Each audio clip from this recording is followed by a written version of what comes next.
Entonces, el tema que vamos a tocar el día de hoy es sobre oculoplástica, ¿no? Oculoplástica va a ser la rama de la oftalmología que se va a encargar de estudiar y tratar las patologías de los anexos oculares y la región periocular, ¿no? O sea, la región externa a lo que respecta el globo ocular.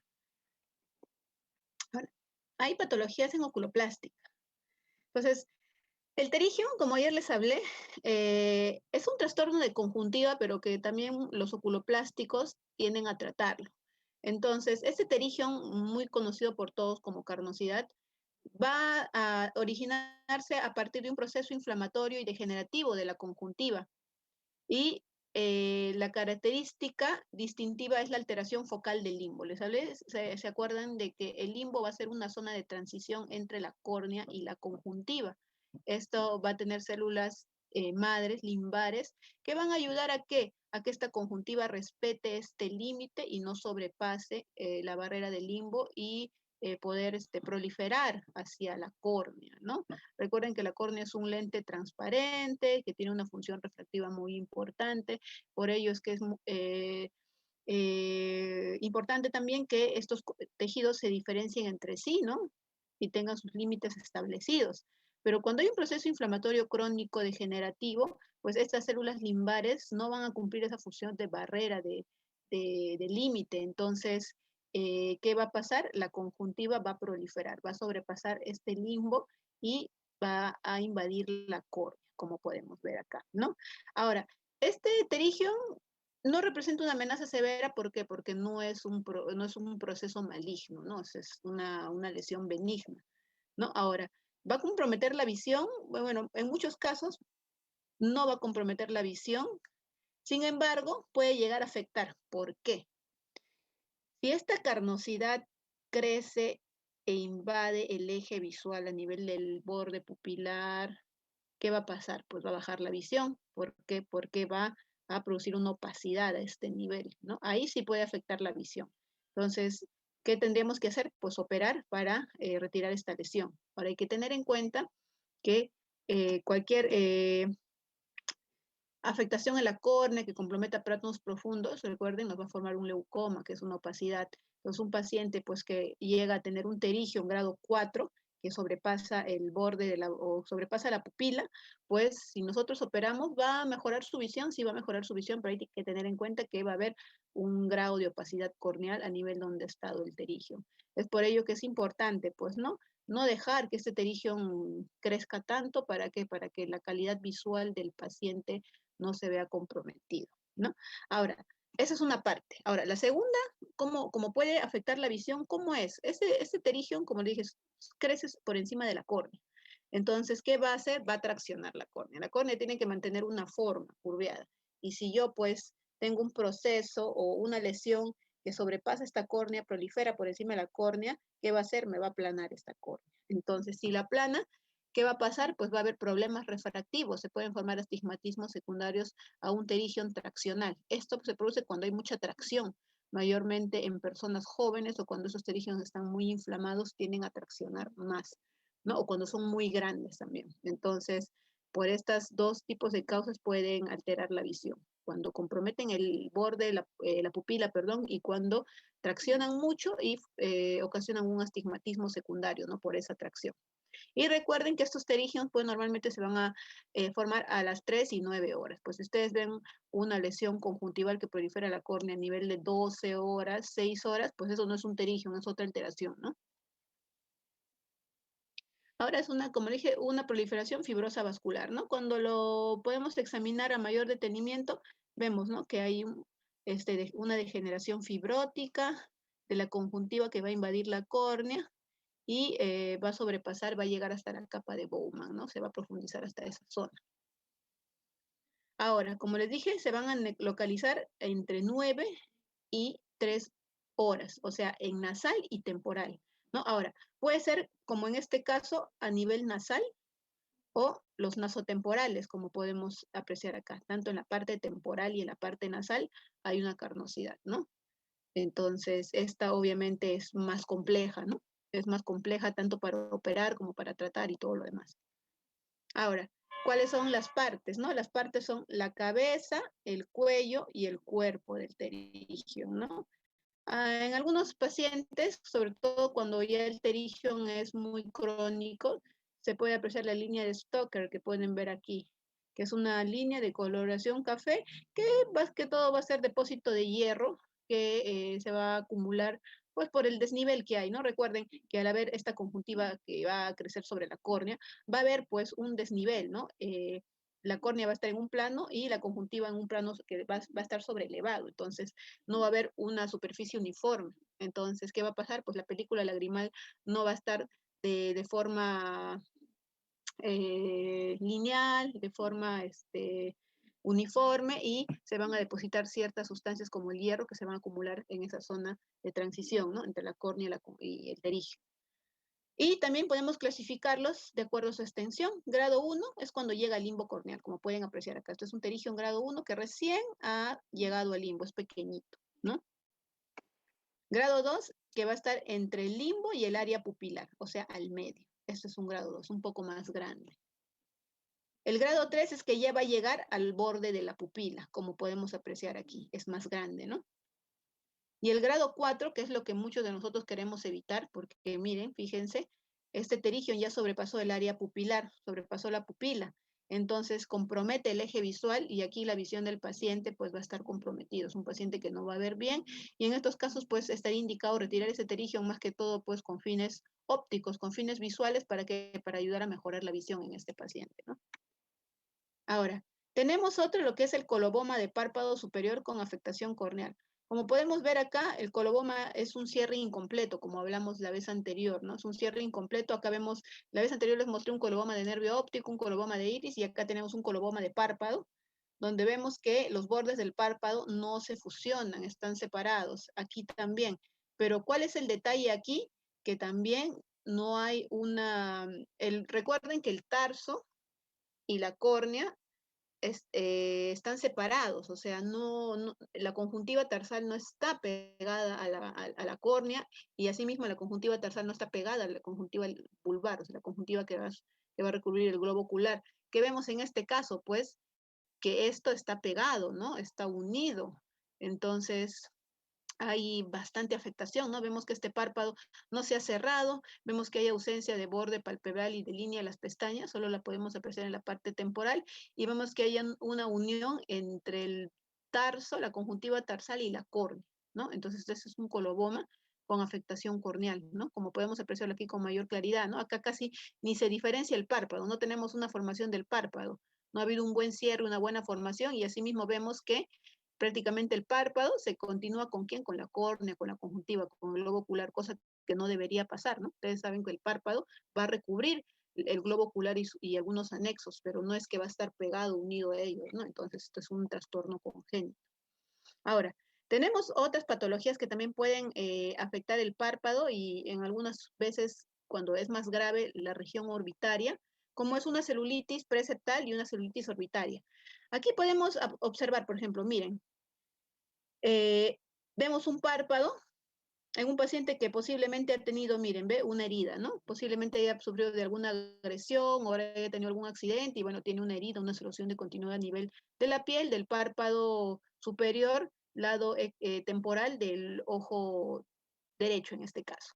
Entonces, bueno, en estos casos recibió sutura, recibió atención, pero ¿qué puede pasar? Pues secundario a una herida puede pasar una infección. Entonces, ¿qué vemos aquí? Apreciamos que toda la parte anterior del párpado superior está inflamado, hay signos de flogosis, ¿no? Entonces, esta es una celulitis preseptal, ¿no? Una infección de la parte anterior del párpado. Recuerden que el párpado tiene sus partes y había unas partes que conformaban el esqueleto que le dan soporte y forma el párpado, que es el septum, ¿no? Entonces, el septum, tenemos estructuras por delante del septum, como pueden estar el músculo orbicular, como puede estar la piel, y detrás del septum, lo que está la grasa aponeurótica, las grasas pues que van a dar, van a conformar el párpado, ¿no? Y que van a también cumplir la función de protección del globo ocular. Entonces, esta celulitis preseptal es una inflamación por delante del septum, o sea, la parte anterior del párpado, ¿no? Doctora, una pregunta. O sea, uh-huh. Yo he visto una vez cuando fuimos al hospital un paciente que había tenido un tratamiento de una cirugía dental y hizo Ya, una celulitis facial odontógena. Eso también ya. podría darme una celulitis orbitariana. Puede, sí, puede ser, ¿no? Porque recuerden, por anatomía vimos que el piso de la órbita está conformado por el hueso maxilar, ¿no? Y debajo del hueso maxilar, de ese hueso, está lo que se dice el seno maxilar. Entonces, si hay, digamos, infecciones odontológicas que no han sido tratadas y se forma una infección dentro de esa fosa, entonces por continuidad puede sobrepasar el piso de la órbita y nos puede dar una celulitis orbitaria, ¿no? Como acá podemos apreciar.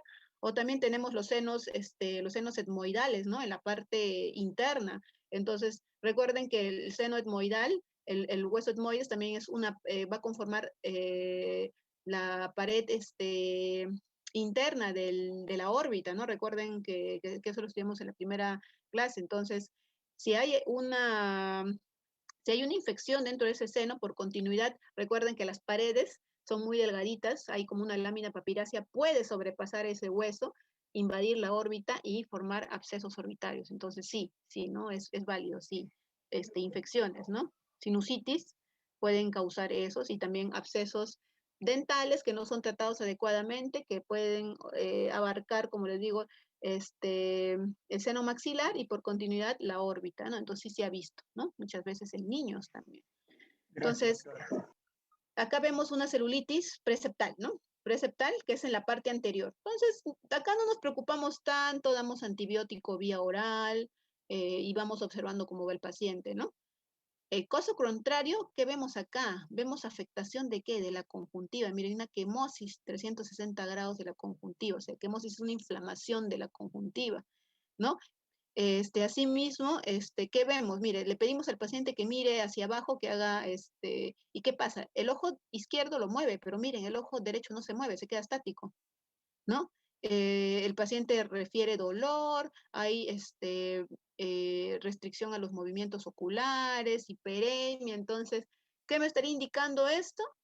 Una celulitis orbitaria, ¿no? La celulitis orbitaria que ya está dentro de la órbita, ¿no? Y recuerden que esto sí es una patología compleja. A estos pacientes hay que hospitalizarlo. Este paciente yo lo puedo mandar a su casa tranquilo, con sus antibióticos, siempre y cuando verificando, pues, que no comprometa estructuras nobles o importantes del ojo, ¿no?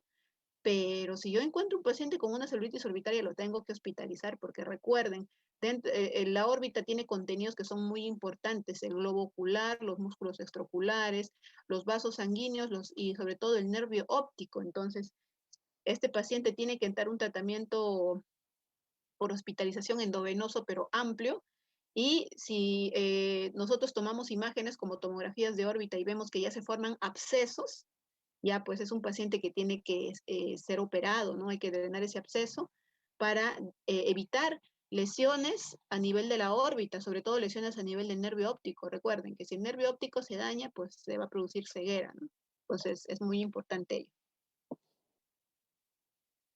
Entonces, digamos, si nosotros tenemos, por ejemplo, en estos casos, esto es una celulitis orbitaria también en un niño, miren, ¿qué vemos? ¿Qué podemos apreciar aquí? Que el lado derecho está más protruido hacia afuera, hacia adelante, comparado con el lado derecho, con el lado izquierdo, perdón. ¿Esto qué signo es? Esto es una proptosis, cuando hay una protrusión del globo ocular, del contenido orbitario hacia afuera. Es una proptosis. Proptosis normalmente es cuando pueden ser bilaterales o pueden ser unilaterales. Pero hay también algunas proptosis que están asociadas a enfermedades tiroideas, como la enfermedad de Graves, que ahí le decimos exoftalmos. Entonces, el exoftalmos también es una proptosis bilateral, pero está relacionado a una enfermedad de Graves o una orbitopatía tiroidea. Tengan en cuenta esto. En cambio, una proptosis puede ser producida pues, por una celulitis orbitaria, un tumor orbitario, un hematoma orbitario, cualquier estructura que tenga un efecto mecánico de masa a nivel de la órbita, ¿no? Entonces, para que se produzca esta proptosis es porque hay pues un efecto de masa tremendo, ¿no? O sea, es grande, ¿no? Y al tener unas dimensiones amplias, pues va a empujar el globo ocular hacia adelante y este va a protruir. Esto es uno de los signos de una celulitis orbitaria, ¿no? En cambio, una celulitis preseptal no te va a dar una proptosis, simplemente tu párpado, el parpadito se va a inflamar y queda ahí nada más. Ahora, otro signo es, también va a haber edema palpebral, pero va a haber quemosis. Quemosis es la inflamación de toda la conjuntiva. Entonces, ustedes pueden apreciar acá que toda la conjuntiva está inflamada, el párpado superior está con edema, el párpado inferior está con edema. Y asimismo, otro signo también importante que debemos de evaluar cuando sospechamos son los movimientos oculares. Como pueden apreciar acá, nosotros le pedimos al paciente que mire hacia arriba, hacia abajo, derecha, izquierda, y vamos a poder apreciar que en estos casos hay restricción del movimiento. Mire, el paciente no puede mover el ojo derecho hacia arriba, no lo puede lateralizar, ¿no? Para ambos lados y tampoco lo puede bajar. Entonces, ¿por qué? ¿Por qué? Porque tenemos un efecto de masa, tenemos una infección que ha abarcado los tejidos de la órbita. Entonces, al estar inflamados, pues estos van a atrapar a los músculos extraoculares y estos no se van a poder mover. Por eso es lo que hay restricción. Entonces, es muy importante. En una celulitis preseptal no hay quemosis, no hay proptosis y los movimientos oculares están conservados. Ustedes pueden hacer el intento de levantarle el párpado al paciente si es que está muy inflamado y ustedes le muestran el dedito, le muestran un objeto y lo evalúan, le piden que siga el objeto. Y si ustedes van a notar pues, que en esos casos los movimientos oculares están conservados porque recuerden que solo es el tejido palpebral superficial que se ha inflamado en esos casos. Pero aquí esto sí es grave porque aquí invade la órbita y si no le damos tratamiento a tiempo, ¿qué puede pasar?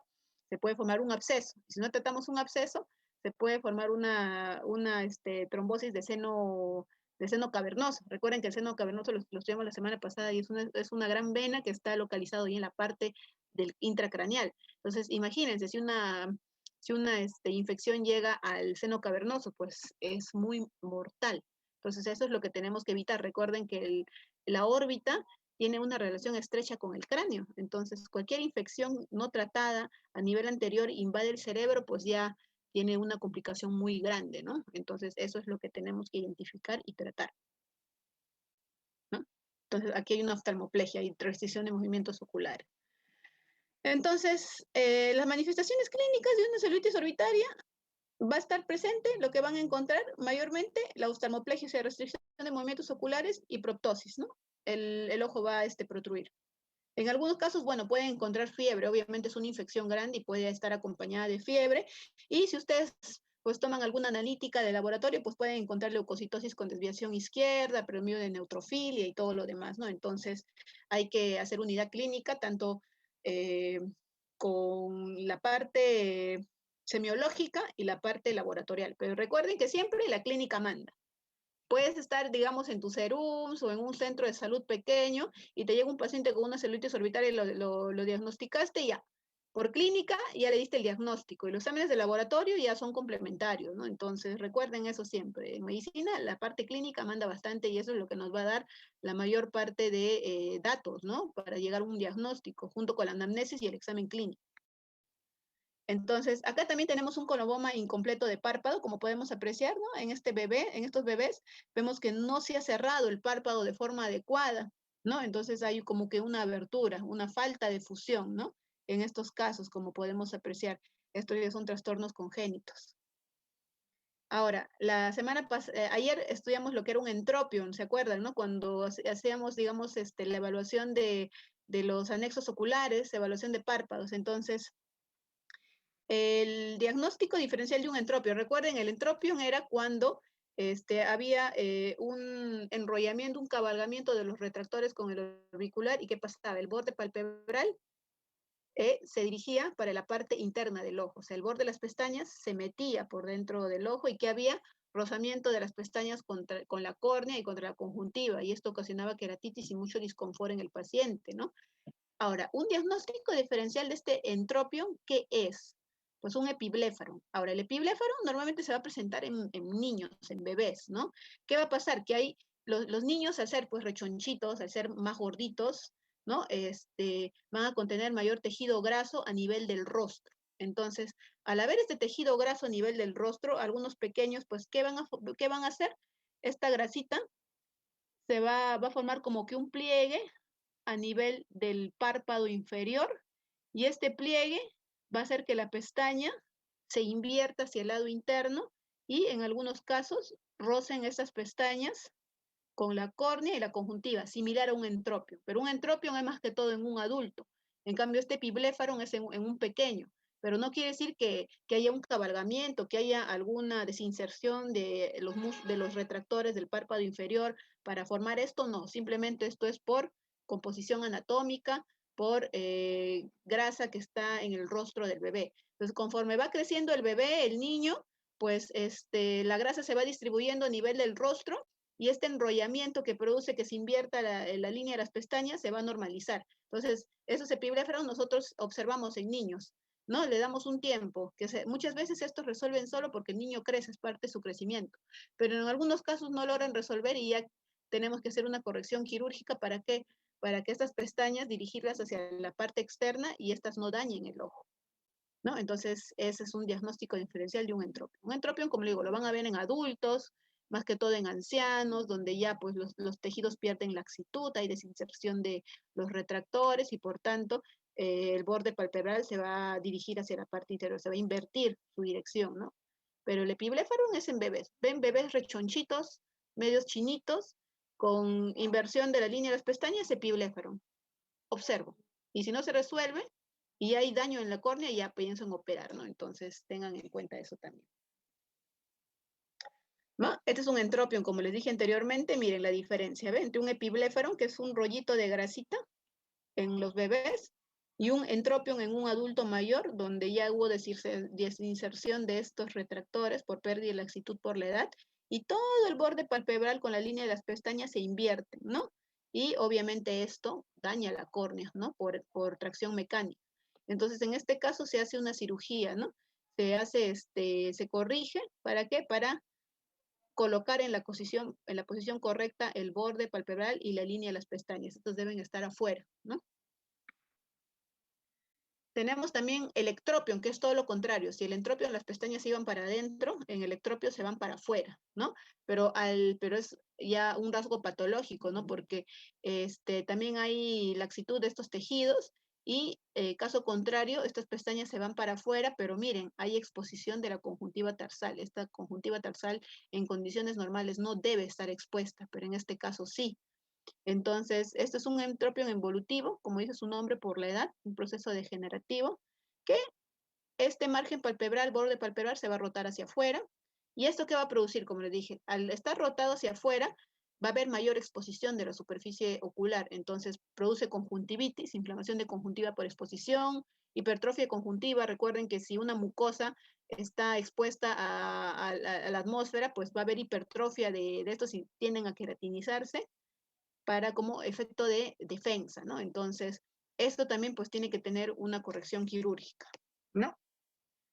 Entonces, muchas veces se hace desinserción, en algunas partes, por ejemplo, podemos ver acá que hay una desinserción del canto medial, ¿no? Canto medial es esta parte, la parte que está localizada en la parte nasal, donde se tienden a haber uniones a nivel de los párpados, ¿no? Entonces, vemos aquí que hay una desinserción en esta paciente, ¿no? Y por lo tanto que vemos que hay una pequeña inversión del borde palpebral con una ligera exposición de la conjuntiva tarsal. Entonces, estas son algunas alteraciones a nivel del párpado que nosotros podemos encontrar, ¿no? Como colobomas, como celulitis, como ectropion, entropion, que muchas veces quizás se les va a presentar a ustedes, ¿no? Ayer también les presenté la ptosis palpebral, ¿no? La blefaroptosis cuando hay una caída del párpado, ¿no? Que se puede presentar, puede ser congénita en niños que nacen con esas ptosis, o también pueden ser involutivas, ¿no? Por la edad, también hay una desinserción de la aponeurosis del músculo elevador del párpado superior. Al haber una desinserción, ¿qué va a pasar? Pues el párpado no va a abrir, ¿no? Entonces hay que corregir, hay que reinsertar nuevamente esa aponeurosis para que el paciente pueda tener una buena apertura del ojito, ¿no? Entonces, estos son algunos aspectos básicos de algunas patologías palpebrales. ¿Alguna duda, alguna consulta?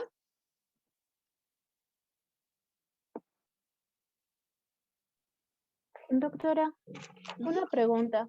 Ujú. Ah, con respecto al terigium, si no me confundo, también ayer mencionó de Ujú. que también puede tender a malignizarse, ¿no? Sí, sí, algunos terigion pueden tender a malignizarse. El terigion de por sí es una lesión benigna, ¿no? De por sí. Pero recuerden que estos terigion tienen como factor de riesgo principal la exposición a luz ultravioleta. Entonces, todo lo que tenga que ver con luz ultravioleta puede generar células malignas o neoplasias malignas. Entonces, muchas veces se ha evidenciado cuando hemos operado pterigium que en algunos casos encontramos pequeñas lesiones malignas, ¿no? O a veces encontramos neoplasias de superficie ocular por encima de un pterigium. Entonces, por ello es importante cuando tenemos un pterigium mandarlos a anatomía patológica. Por ejemplo, yo hice mi residencia en el Lino. Entonces, todos los pterigiums que operábamos ahí en el Lino los mandábamos a anatomía patológica, pues para un examen histológico. Recuerden que la anatomía patológica, el examen anatomopatológico de un tejido, pues como se dice, nos ayuda a detectar muchas patologías y a tipificar el tipo de patología. Entonces, recuerden que es un gol estándar para muchas enfermedades, sobre todo para los cánceres, para algunas enfermedades degenerativas, entonces es muy importante, ¿no? Nosotros lesión que retiramos, ya sea de piel, ya sea de conjuntiva, sea de riñón, de cualquier cosa, lesión que, digamos, pieza anatómica que nosotros tenemos que enviar a estudio, ¿no? Sobre todo si estamos sospechando, pues, de enfermedades malignas, de alguna enfermedad o alguna colagenopatía o algo por el estilo. Entonces, tenemos que enviarlo a estudio para un diagnóstico adecuado, ¿no? Ya sea si saquemos un lunar de la piel, así saquemos por ejemplo, en endoscopía, ¿no? Que sacan muestras de mucosa gástrica, todo eso se tiene que mandar a estudiar para poder tipificar y tener en claro qué tipo de células se están presentando en estas lesiones, determinar si son benignas o malignas, ¿no?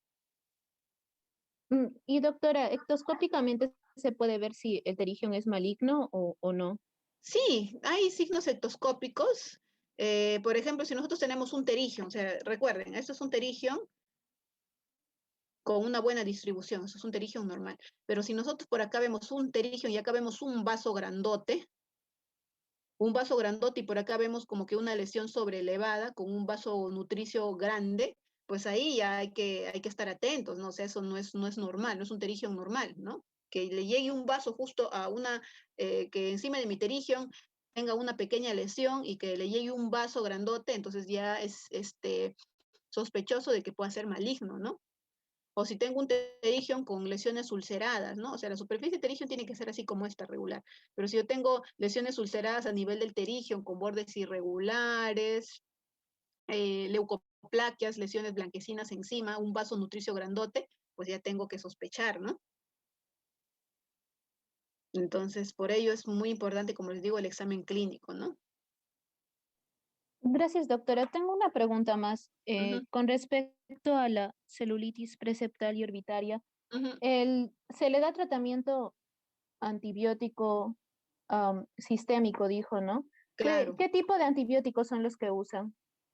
Normalmente los antibióticos, al menos para, por ejemplo, una celulitis preceptal, tiene que ser antibióticos que cubran, por ejemplo, gram positivos, ¿no? O sea, bacterias que van a estar en piel, ¿no? Entonces, se puede usar, por ejemplo, clindamicina, pueden usar lo que es dicloxacilina, ¿no?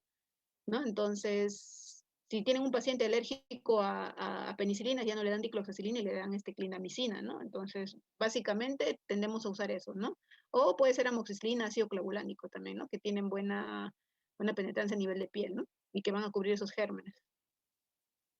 Y en una celulitis orbitaria ya pues son antibióticos de amplio espectro, pues no, ya tendrían que entrar cefalosporinas, tendrían que entrar también clindamicinas para tratar de cubrir también los anaerobios y todo ello, ¿no? Y lo ideal es en esos casos, digamos, si hacemos una debridación, tomar una muestra para cultivo, ¿no? En una celulitis preceptal, pues tomarle un cultivo difícil, ¿no? Porque normalmente con tratamiento siempre van a tender a mejorar, pero en cambio en una celulitis orbitaria lo ideal es ubicar, ¿no? O sea, si podemos sacar la muestra, mandarlo a cultivo y así identificar el patógeno específico con nombre y apellido y de acuerdo a ello darle el tratamiento, ¿no?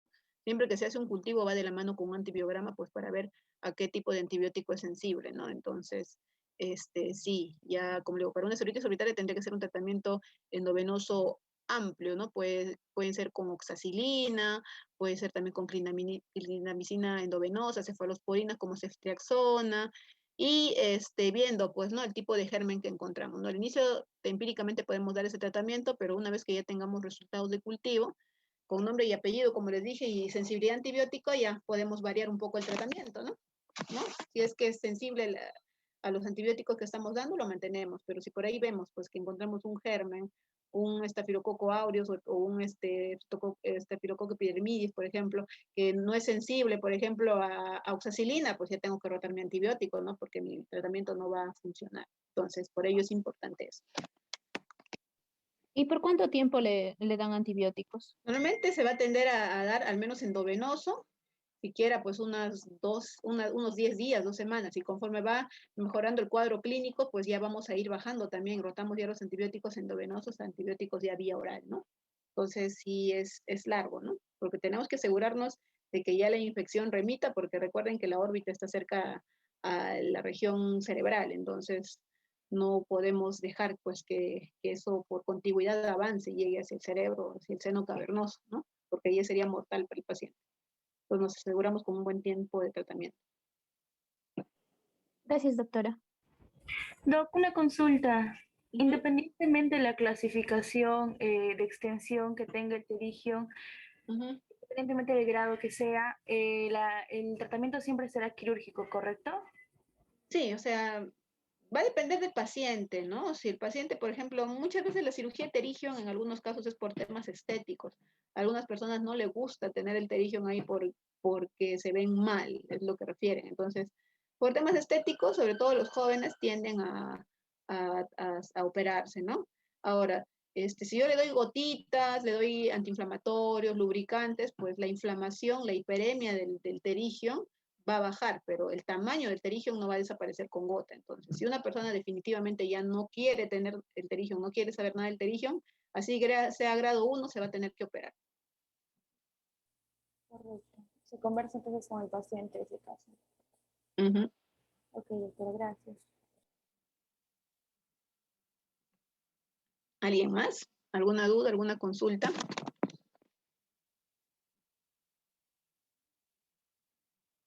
Doctora, sobre también la enfermedad, ¿es uno de los factores de riesgo es la mayoría o cualquier, o sea, donde la faja de la tasa de edad que tiene mayor incidencia de la enfermedad?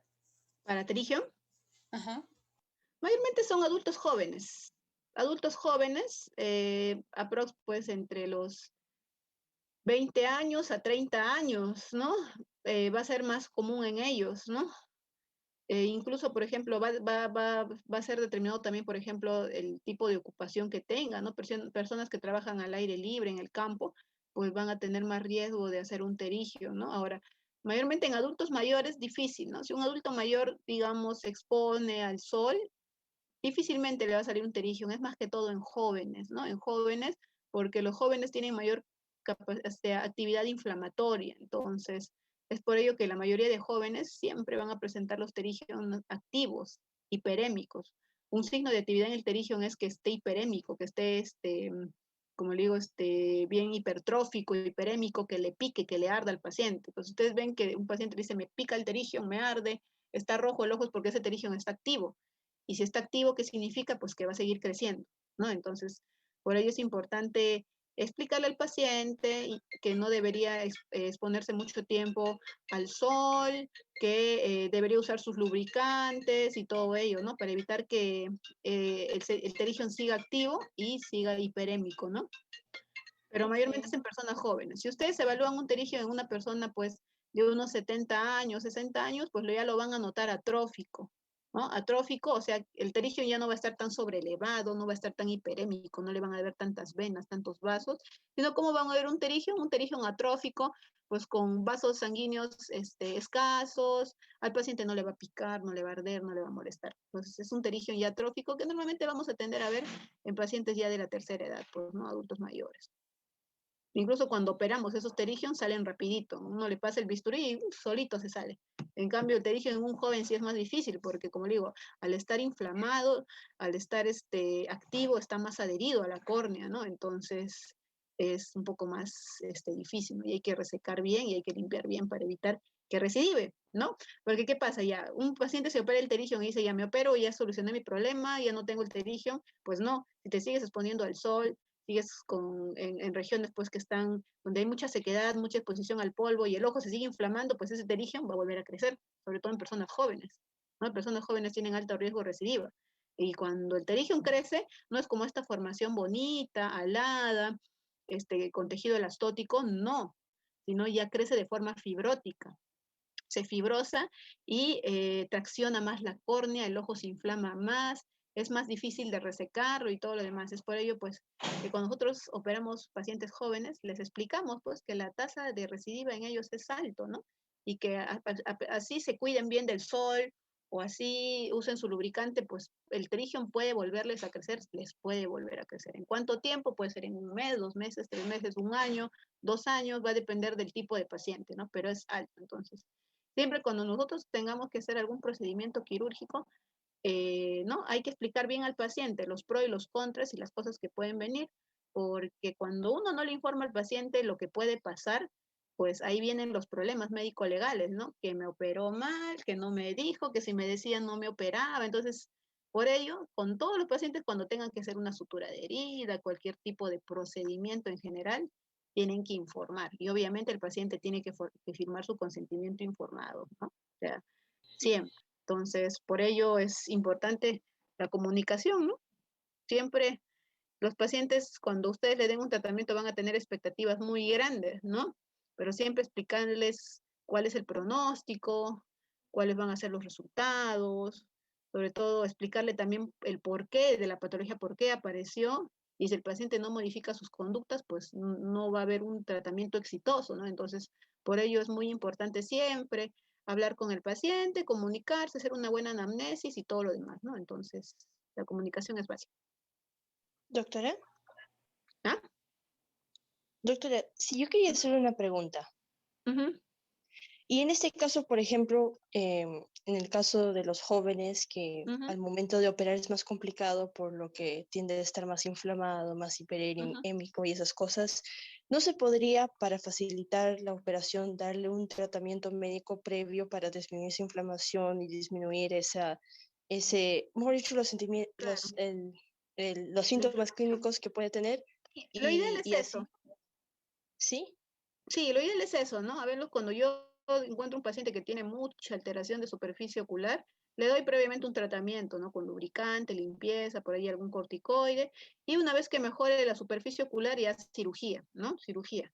Pero igual, siempre comunicar y que, digamos, al ser jóvenes, al tener mayor reacción inflamatoria, pues puede haber una recidiva, ¿no? Entonces, sí, lo ideal es siempre que vamos a hacer algún procedimiento, pues que la parte esté estable, o sea, que no haya inflamación, y eso es en general, ¿no? Para cualquier tipo de tejido. Entrar cuando no hay inflamación, ¿por qué? Porque mi reacción postoperatoria inflamatoria va a ser menor si yo previamente el ojo lo tengo desinflamado que inflamado, ¿no? Entonces, sí, sí, es importante eso también. Doctora, y en ese caso, si se hace ese tratamiento médico previo, ¿disminuye la incidencia recidiva o es igual? Podría disminuir en cierta parte, porque estamos disminuyendo la inflamación, pero el hecho de ser joven va a condicionar que ya tenga de por sí un factor de riesgo grande para recidiva. Pero Entiendo. obviamente sí te va a disminuir, ¿no? El grado de recidiva, o sea, sí te lo disminuye. Muchas gracias, doctora. Ujú. Listo, entonces pasamos al siguiente tema. Este es un poquito largo, vamos a tratar de hablar de lo básico, porque se trata de tumores palpebrales. Se logra ver la pantalla, ¿no? Sí, doctora. Ya, listo. Entonces, Sí, doctora. vamos a hablar sobre tumores palpebrales, tanto benignos y malignos. Entonces, no toda tumoración que pueda aparecer en alguna parte del cuerpo va a significar cáncer o algo maligno, no. Entonces, para ello, pues, las características clínicas de las lesiones, las localizaciones y sobre todo la anatomía patológica son muy importantes, ¿sí? Recuerden que la anatomía patológica en todo lo que tengan que ser tumores es el gol estándar, ¿no? Porque nos va a dar el diagnóstico exacto con nombre y apellido de qué tipo de lesión está afectando al paciente, ¿no? Entonces, numerosas neoplasias se pueden desarrollar en la piel periocular, o sea, pueden desarrollarse a nivel de la piel, pueden desarrollarse a nivel de los tejidos internos o a nivel de las glándulas que puedan conformar el párpado, ¿no? Entonces, la mayoría de lesiones van a ser epiteliales a nivel del párpado, ya sean las malignas o las benignas. Y la aparición y el comportamiento van a ser particulares de acuerdo a las características de los párpados. O sea, un tumor epitelial va a ser diferente a un tumor de glándula o viceversa, ¿no? Entonces, va a depender del tipo de tejido que va a afectar. Asimismo, como lo dije anteriormente, la evaluación clínica es muy importante.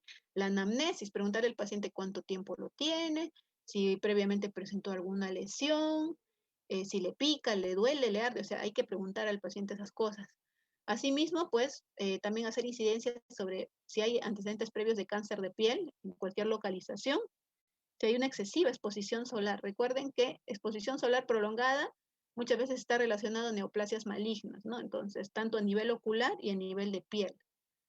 Si el paciente ha presentado radioterapia previa por alguna patología o algún cáncer, si el paciente, pues, es fumador, si tiene ascendencia aria, recuerden que los pacientes de raza blanca pues van a ser más susceptibles de presentar lesiones cancerígenas. ¿Por qué? Porque tienen menor cantidad de melanina comparado con los pacientes de raza negra o los hispanos o los orientales, ¿no? Que tenemos mayor cantidad de melanina y que la melanina pues es un factor de protección pues para el desarrollar cáncer de piel.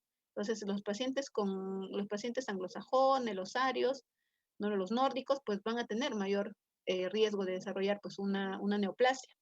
Y sobre todo la inmunosupresión. Acuérdense también pues que hay pacientes con VIH que pueden desarrollar sarcomas de Kaposi o algunas neoplasias a nivel de superficie ocular, piel de párpado o a nivel de la piel en general. Entonces siempre hacer incidencia sobre esas cosas. Ahora, ¿cuál es la clínica de la malignidad? O sea, ¿qué pasa con un tumor maligno? Va a ser de crecimiento lento y muchas veces va a ser indoloro. Pueden tener ulceraciones, pueden tener drenajes intermitentes, sangrados y cambios pigmentarios. O sea, no es normal pues que un tumor te sangre, no es normal que un tumor pues se forme una ulceración, desaparezca la ulceración, o que drene por momentos, o que en otras veces no drene. Eso no es normal, o que cambie de color, no es normal. Entonces tienen que estar atentos si es que pasa eso, sobre todo si el paciente les dice esas cosas, ¿no? Ay, mire, tengo una tumoración que por momentos se forma como una costrita, me sangra, pero otras veces no, y ha cambiado de color. ¿No? ¿Le duele? No, no me duele. Ahí ya, entonces hay que estar atentos. Ahora, ¿qué va a pasar sobre todo con los tumores malignos? Que va a haber destrucción de la arquitectura normal del margen palpebral con pérdida de las pestañas. Entonces, ustedes si ven una lesión benigna, muchas veces va a respetar la arquitectura del párpado, no va a deformar el párpado, no va a deformar el borde palpebral y sobre todo no se va a perder las pestañas. Pero si ustedes ven una lesión que deforma el párpado, que altera la estructura del borde palpebral y que no tiene pestañas, pues es muy probable que sea maligno. Entonces tienen que estar atentos a ello. Entonces, ¿qué puede presentar? Pues porles perlados translucentes y ulceraciones a nivel del centro. Entonces hay que estar atento pues con estos signos, ¿no? Y eso también es para cualquier tipo de lesión en piel, entonces hay que estar atentos. Ahora, pueden haber telangiectasias finas, puede haber pérdidas de arrugas cutáneas finas. Recuerden que nosotros pues en la piel tenemos algunos pliegues que son muy delicados, sobre todo a nivel del párpado, porque la piel es más fina, entonces se pueden perder esas arrugas finas. Puede haber una induración que puede ser palpable, formación de placas, de leucoplaquias. Entonces nosotros podemos tocar la piel y sentimos pues una induración, ¿no? Un tejido que está más hipertrópico y que se puede palpar. En algunos casos, por ejemplo, si hay restricción de movimiento ocular y proptosis, ¿qué nos sugieren? Que pues un tumor del párpado que tenga estos signos, pues que ya invadió la órbita, perdón. Y si hay invasión de la órbita, pues va a haber restricción de movimientos oculares, y si hay proptosis, pues hay un efecto mecánico tremendo, ¿no? Como lo vimos con la celulitis orbitaria, ¿no? Y tenemos que evaluar también los ganglios linfáticos regionales, ¿no? Si es que sospechamos de alguna metástasis o alguna invasión. Y evaluar la función de los nervios craneales, el cuarto y el séptimo, ¿no? El quinto y el séptimo. Ahora, en cuanto a las lesiones benignas, bueno, tenemos entre estas las hiperplasias epiteliales como los papilomas, las queratosis seborreicas, las verrugas vulgaris, los cuernos cutáneos, las lesiones epiteliales como los quistes de inclusión, molusco contagioso, un santelasma, lesiones benignas melanocíticas como los nebus, los efélides, los léntigos. Hay también lesiones anexiales benignas como el chalacio, ¿no? Que es una inflamación a nivel de las glándulas de meiomio, el ursuelo de las glándulas de Sais y Mois, hiperplasia sebácea, también tumores con orígenes de glándulas ecrinas como los hidrocistomas ecrinos, los siringomas, También hay tumores con origen de glándulas apocrinas, como los hidrocistomas apocrinos. Hay también algunos que se originan en los folículos pilosos, como los tricoepiteliomas, y lesiones vasculares, como los hemangiomas capilares o la mancha vinoportans. Todas estas son benignas, no hay que preocupar. Ahora, dentro de las benignas hay, están consideradas, por ejemplo, no tanto benignas, si son lesiones premalignas, o sea que si nosotros las apreciamos, pues muy probablemente más adelante se forme una neoplasia. Entonces, ¿cuáles son? Las queratosis actínicas y el léntigo maligno. Y las que son consideradas como lesiones malignas in situ son la enfermedad de Bowen y el queratoacantoma. Ahora, de por sí las lesiones malignas, ¿cuáles son? Los carcinomas vasocelulares, los carcinomas escamosos, los adenocarcinomas sebáceos, los melanomas, los carcinomas de las células de Meckel y el sarcoma de Kaposi, que muchas veces está asociado a VIH, ¿no? Entonces, estas son las malignas. Ahora, vamos a hablar un poco de las lesiones benignas. Recuerden que hablar de tumores, pues, es muy amplio, hay muchos. Hay subtipos de acuerdo al tipo, al tejido que abarca. Entonces vamos a tratar de tocar pues algunos a grosso modo para que ustedes los puedan conocer. Entonces, tenemos las hiperplasias epiteliales como los papilomas, ¿no? Ahora, tenemos acá la queratosis seborreica, como podemos ver esta imagen. Entonces van a ser lesiones únicas o pueden ser múltiples y se van a presentar en pacientes mayores, ¿no? Ahora, la superficie va a ser marrón clara, como podemos apreciar aquí, grasosa y finalmente verrucosa. Entonces, esta es una lesión benigna. Ahora, tenemos una hiperplasia pseudoepiliomatosa. Entonces, también va a ser una proliferación benigna que va a simular un sarcoma espinocelular. Vemos que pueden formarse algunas pequeñas úlceras, ¿no? En este caso. Y se puede desarrollar sobre áreas de inflamación crónica o neoplasias. O sea, esta lesión se va a desarrollar sobre zonas de inflamación crónica que pueden ser por infecciones o reacciones alérgicas, se va a formar sobre ellas, o se pueden desarrollar sobre neoplasias, ¿no? Por el tema inflamatorio también que puede desarrollar una neoplasia. Ahora, tenemos aquí la verruga vulgaris, que va a estar causada ¿por quién? Por el virus de papiloma humano, ¿no? Sobre todo los tipos 6 y 11, que no son los malignos. Entonces, ¿qué vemos aquí? Una verruga sobre la superficie ocular, ¿no? Entonces, esta es una lesión provocada por el virus, una lesión infecciosa que va a formar una tumoración y que no va a ser maligna. Tenemos también acá los acrocordones, o conocidos como los skin tags, que van a ser proliferaciones dérmicas, como podemos ver. Simula o es bien parecido a una verruga, ¿no?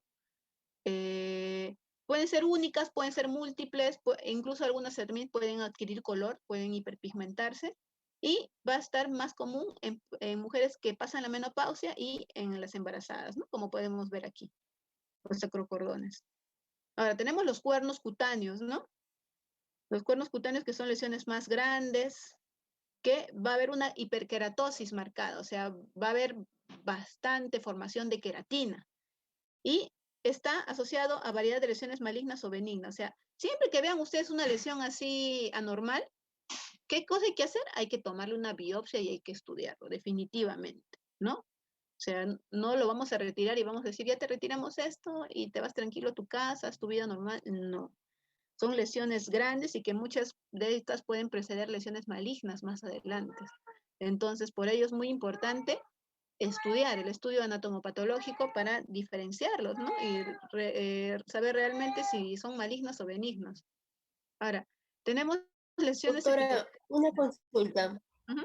En la imagen anterior del cuerno cutáneo, ¿ahí va a haber pérdida de las pestañas? No, miren, podemos apreciar acá que las pestañas siguen su trayecto, miren, ¿ven? Siguen su trayecto, ¿no? Se está formando por encima, entonces, de por sí esta es una lesión muy grande, ¿sí? Es una lesión muy grande, pero no causa una deformidad tan severa del párpado, ¿no? Entonces, no hay, digamos, pérdida de las pestañas en este caso. ¿No? Gracias. Como cuando se trata de algo maligno. A ver, un momentito, por favor. Un momentito.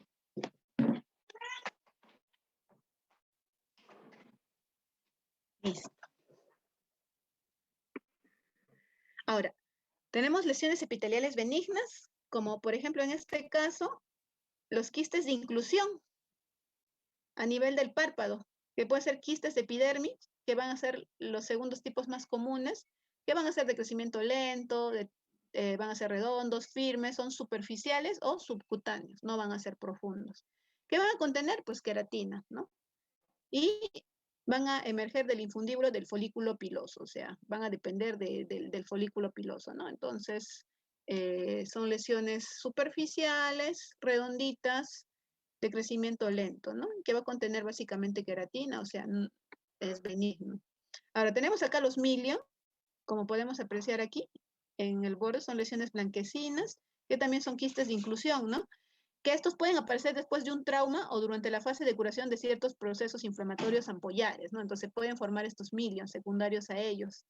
Es común en neonatos, nosotros vemos que algunos bebitos, cuando los evaluamos, pues presentan múltiples lesiones amarillentas, quísticas a nivel del rostro, ¿no?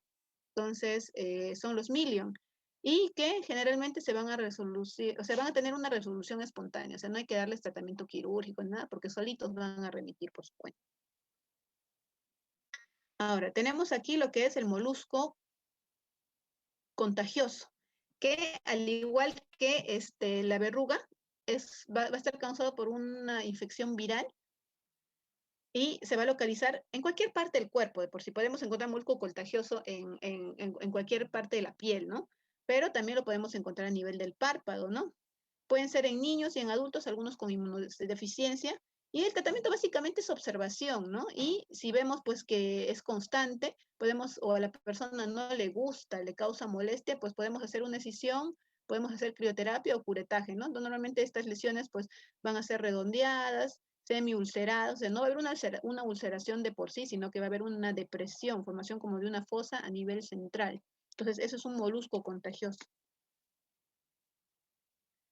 Luego tenemos el santelasma, como podemos apreciar aquí, que son placas amarillentas, ¿no? A nivel de los párpados, que van a estar a predominio más de los cantos mediales, ¿no?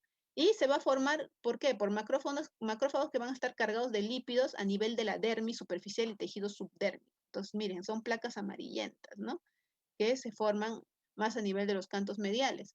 Entonces, como toda lesión benigna, no va a producir mayor daño, pero a los pacientes por temas estéticos no les gusta. Entonces, algunos pues deciden que quieren operarse. Entonces, se retira este santelasma, siempre avisando al paciente pues que puede haber por ahí alguna pequeña cicatriz y lo ideal es tejido que sacamos, pues tejido que tenemos que enviar a estudiar, ¿no?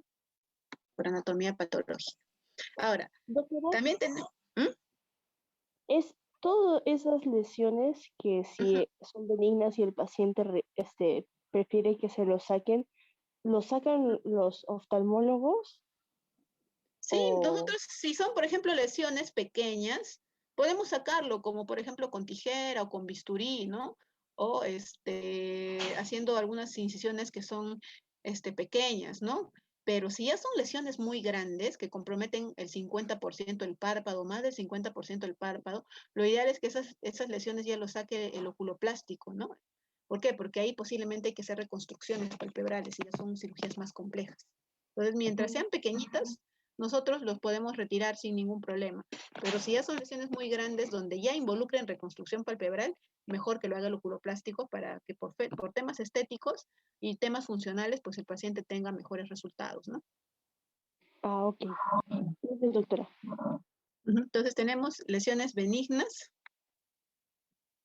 melanocíticas.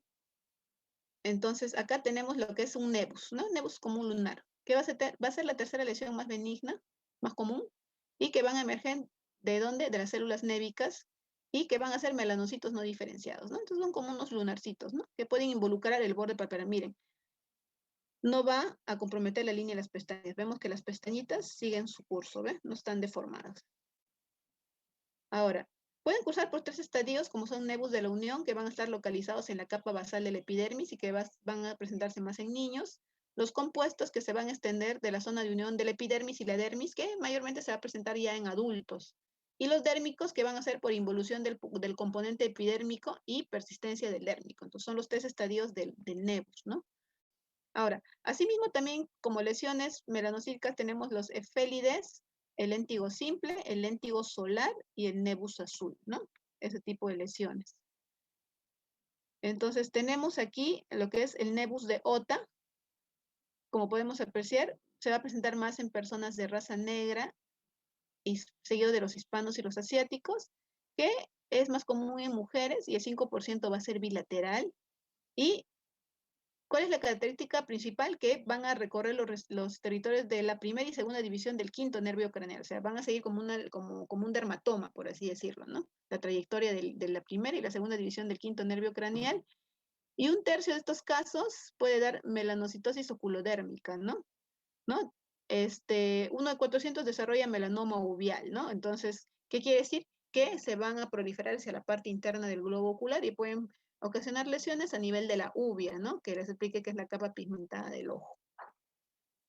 Ahora, también hay lesiones anexiales benignas, como por lo que les expliqué, el chalacio, que es una inflamación o una lesión a nivel de las que son las glándulas de meibomio a nivel del tarso, y el ursuelo a nivel de las glándulas de Moll y Sayes, ¿no? Las glándulas superficiales, ¿no? Como podemos apreciar aquí, que muchas veces tienden a ser inflamatorias, ¿no? Entonces, damos el tratamiento respectivo, antibióticos. Mayormente los ursuelos con antibióticos se tienden a autolimitar y algunas veces los chalación, cuando son muy grandes, pues hay que curetearlo, ¿no? Retirar el contenido del chalación para disminuir el efecto de masa que pueda tener o el tamaño.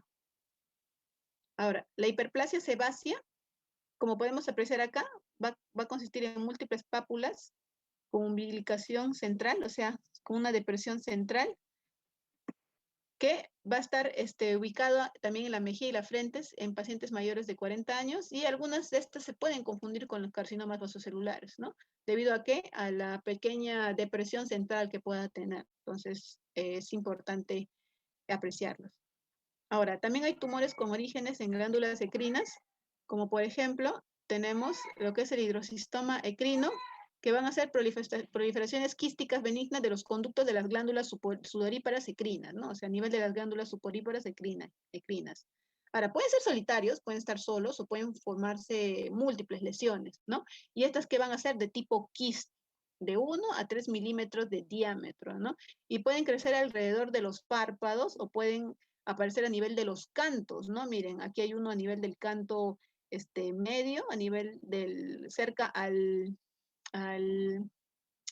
los conductos lagrimales, y aquí vemos uno de mayor tamaño a nivel del canto externo, ¿no? Entonces, son lesiones quísticas, como podemos apreciar ahí. Asimismo, tenemos los siringomas, que van a ser tumores de los conductos ecrinos, que son más frecuentes en jóvenes, sobre todo en la edad de la pubertad, ¿no? Entonces van a ser pequeños y son múltiples, nódulos amarillentos, de 1 a 2 milímetros de diámetro, y se pueden localizar con mayor frecuencia en párpado inferior, como podemos apreciar acá, ¿no? Entonces son nódulos múltiples, ¿no?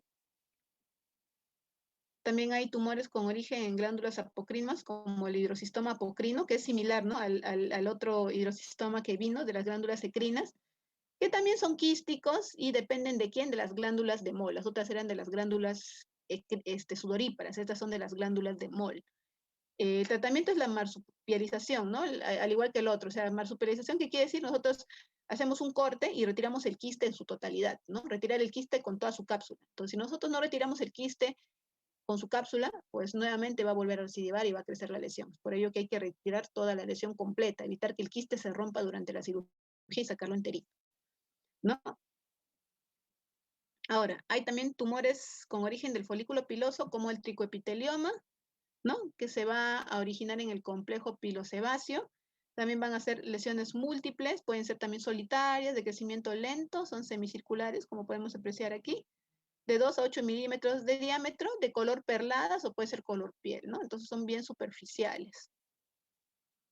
Ahora, las lesiones vasculares, tenemos el hemangioma capilar, que es el tumor más frecuente en niños, ¿no? El tumor vascular más frecuente en niños. Muchas veces tiende a tener una regresión espontánea, y la localización más frecuente es la facial y en este caso como tenemos la periocular, ¿no? Entonces, ¿qué puede pasar? Que puede haber ambliopía en un 43 a un 60%. ¿Por qué? porque pueden, por efecto de masa, puede hacer que el párpado, que ocluya el párpado, que pueda formar un astigmatismo secundario, esta compresión. Entonces es por ello que los niños pueden hacer una ambliopía, ya sea por deprivación o por una ametropía secundaria al efecto de masa que pueda tener esta tumoración, este hemangioma, ¿no? Entonces es muy importante evaluar ello también. Tenemos las manchas en vino oportos, que van a ser, que es un hemangioma cavernoso, que puede ser bilateral y que puede ir con el síndrome de Sturge-Weber, ¿no? Que puede ser la mancha de vino oporto sobre la distribución de las ramas del trigémino, pueden dar convulsiones, ¿no? Muchas veces los síndromes de Sturge-Weber están asociados también a glaucomas en niños. Entonces, cada vez que nosotros vemos un niño pues, con una lesión o con un hemangioma cavernoso, una lesión vascular a nivel del rostro, hay que mandarlo con el oftalmólogo también para descartar un glaucoma secundario a un incremento de la presión epiescleral, ¿no? Entonces es muy importante ello también.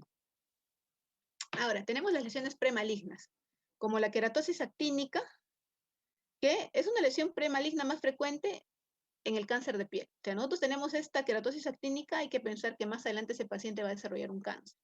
Ahora, va a ser más frecuente en pacientes de piel clara, como dije anteriormente, y sobre todo en pacientes que van a tener una exposición solar crónica, mayores de 40 años, ¿no? Más frecuente en ellos. Ahora, el 25% de estas queratosis se van a resolver espontáneamente en 12 meses, solitas se van. Y la malignización de estas van a ser en un 0.24% por año, ¿no? Ahora, eso es en una lesión individual, o sea, solo si tiene una lesión, pero si tiene múltiples lesiones, ya el riesgo de malignización va a incrementarse de un 12 a un 16% de desarrollar, ¿qué cosa? Un carcinoma de tipo escamoso, ¿no? Como podemos apreciar acá, tenemos una queratosis actínica. La única forma de poder nosotros determinar de qué se trata es ya sospecha clínica y sobre todo anatomía patológica. Tenemos el léntigo maligno, ¿no? Que son máculas de crecimiento lento que se van a desarrollar donde en la región malar, sobre todo en personas ancianas y también, miren, personas de raza blanca. Ahora, va a haber muchas variedades de pigmento. Estas van a tender a tener bordes irregulares. Recuerden que la mayoría de lesiones premalignas o malignas van a tener bordes irregulares, no definidos, y crecimiento progresivo. Entonces, este léntigo, ¿a qué va a preceder? Entre un 30 y 50% se va a ir a melanoma. Y un melanoma es un carcinoma muy, como les digo, maligno, ¿no? Es muy agresivo. Entonces, es muy importante poder diagnosticarlas y darles el tratamiento adecuado. Ahora, tenemos algunas lesiones malignas in situ, como la enfermedad de Bowen, que es un carcinoma in situ, y el queratocantoma, que es un carcinoma escamoso de bajo grado, que va a ser más frecuente en ancianos varones de piel clara y mayor incidencia en inmunosuprimidos, como podemos apreciar acá, ¿no? Son carcinomas in situ con, esto es un queratocantoma, ¿no? Con una ulceración a nivel central, ¿no? ¿Y qué vemos acá? Pues altera totalmente la arquitectura del párpado. Miren, en las lesiones anteriores veíamos que la línea de las pestañas se respetaba. En este caso, miren, no respeta la línea de las pestañas. Hay ausencia de la línea de las pestañas, entonces esto es un signo muy clásico de que está pasando aquí una neoplasia, ¿no? Que esa lesión es maligna. Ahora, nos vamos a las lesiones malignas de los párpados. Un momentito. Entonces, tenemos el carcinoma vasocelular, que es el más frecuente, ¿no? Del 90-95% de tumores malignos de los párpados son estos carcinomas vasocelulares. Ahora, las localizaciones más frecuentes en el párpado inferior, de un 50-60%, seguido del canto medial, la parte interna, en tercer lugar el párpado superior y por último el canto lateral, la parte externa. Ahora, como les dije, mayormente las personas de raza blanca van a tener mayor riesgo de desarrollarlo. Y usualmente, como digo, también en adultos de 50, 80 años, sin distinción de sexo, ¿no? O sea, no es que va a ser más común en varones o más común en mujeres, no, por igual. Pero uno de los factores también importantes es el historial de exposición prolongada al sol durante las primeras 2 décadas de vida. Las personas que durante su juventud, su adolescencia, su niñez, han tenido mucha exposición al sol, pues con el tiempo, a partir de los 40, 50, 80 años, tienden a desarrollar este carcinoma vasocelular. Asimismo, también un factor de riesgo es el tabaquismo, o sea, personas que fuman pues van a tener más riesgo de desarrollar este cáncer, ¿no? Entonces, por ello es importante identificar, ¿no? Recuerden que el tabaco produce muchas alteraciones, está ligado a desarrollo de cáncer de pulmón, de cáncer de estómago, asimismo también vemos que también en cáncer de piel y sobre todo a nivel ocular también vemos que pacientes que son fumadores pues tienen mayor riesgo de progresión de una degeneración macular relacionada a la edad. Entonces, por ello, importante pues promover que los pacientes no fumen, porque recuerden que traen muchas alteraciones, ¿no? En pacientes jóvenes hay que descartar síndrome de Nebus de células basales, el síndrome de Gorlin versus el seroderma pigmentoso. Son como que diagnósticos diferenciales jóvenes, ¿no? Entonces, para poder descartar, ¿qué tenemos que hacer? Biopsia, no queda de otra. Entonces, las formas clínicas del carcinoma vasocelular, podemos tener acá la nodular, miren, un nodulito en solitario a nivel del borde palpebral que altera la estructura del borde y no respeta la línea de pestañas, ausencia de línea de pestañas en este lado. Y la morfia o esclerosante, como podemos ver aquí, hay una irregularidad a nivel del borde palpebral inferior, miren, ¿ve? Está muy irregular, hay zonas de atrofia, zonas de hipertrofia y zonas donde hay ausencia de líneas de pestañas. Entonces son una de estos dos tipos de formas. Ahora, como digo, el diagnóstico es por biopsia. Entonces, una biopsia incisional, o sea, sacando un pedacito de tejido, va a confirmarnos el diagnóstico. Recuerden que es el gold estándar. Ahora, si podemos hacer seguimiento de la lesión, hay que fotografiar, hay que dibujar y todo lo demás para ir viendo cómo es la historia natural o cómo va variando esta lesión. Asimismo, la biopsia escisional, o sea, cuando sacamos el tumor en totalidad, en el tumor pequeño que no incluye borde palpebral, ¿no? Entonces podemos hacer eso. Biopsia incisional cuando sacamos un pedacito del tumor y la escisional cuando sacamos toda la lesión. Recuerden que cuando nosotros operamos hay que siempre tener los márgenes libres para poder determinar si es que ese tejido está libre de tumor y evitemos así recidivas. Es muy importante ello. Y el tratamiento quirúrgico de esta tumoración, ¿qué cosa es? La escisión quirúrgica. O sea, hay que retirarlo totalmente con márgenes libres, radioterapia, en algunos casos, si es que por ahí quedaron algunos bordes comprometidos, y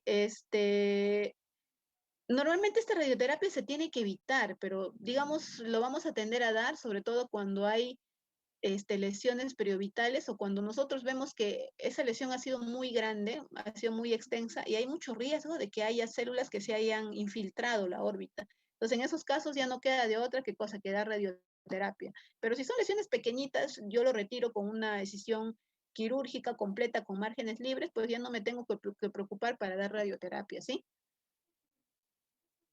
Ahora, tenemos el carcinoma escamoso que va a ser la segunda neoplasia maligna más común del párpado. Si la otra era entre un 90 a un 95%, esto es de un 5 a un 10%. Entonces, ¿en qué va a constar? En una placa eritematosa que puede ser ulcerada, escamosa, plana y levemente elevada en algunos, sobre todo sus bordes. Va a estar más localizado en el párpado inferior y sobre todo va a ser más frecuente en varones. Entonces, el tratamiento, igual que toda lesión quirúrgica, hay que operar, hay que extirparla completamente con márgenes amplios y libres. Hay que estudiar los bordes para determinar si estos están libres de lesión. Si están libres de lesión, pues eso nos asegura que no haya una recidiva de estas tumoraciones y no vuelvan a crecer. Ahora, la propagación por vía linfática de este tipo de cáncer es de un 13 a un 24%. Y también puede ser también una extensión de tipo sanguínea o directa. Directa es cuando ya pues el tumor va creciendo y por contigüidad va infiltrando algunas estructuras como la órbita, ¿no?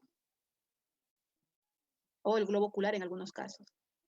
Ahora, tenemos el melanoma, ¿no? En el párpado es un tumor muy poco común, 0.1%, que puede ser de novo o se puede formar a nivel de una neoplasia preexistente, ¿no? O de un nebus preexistente, ¿no? Entonces, digamos, nosotros tenemos que sospechar en lesiones pigmentadas adquiridas después de las primeras 2 décadas. Si yo nací con un lunar y tengo ese lunar, no me preocupo.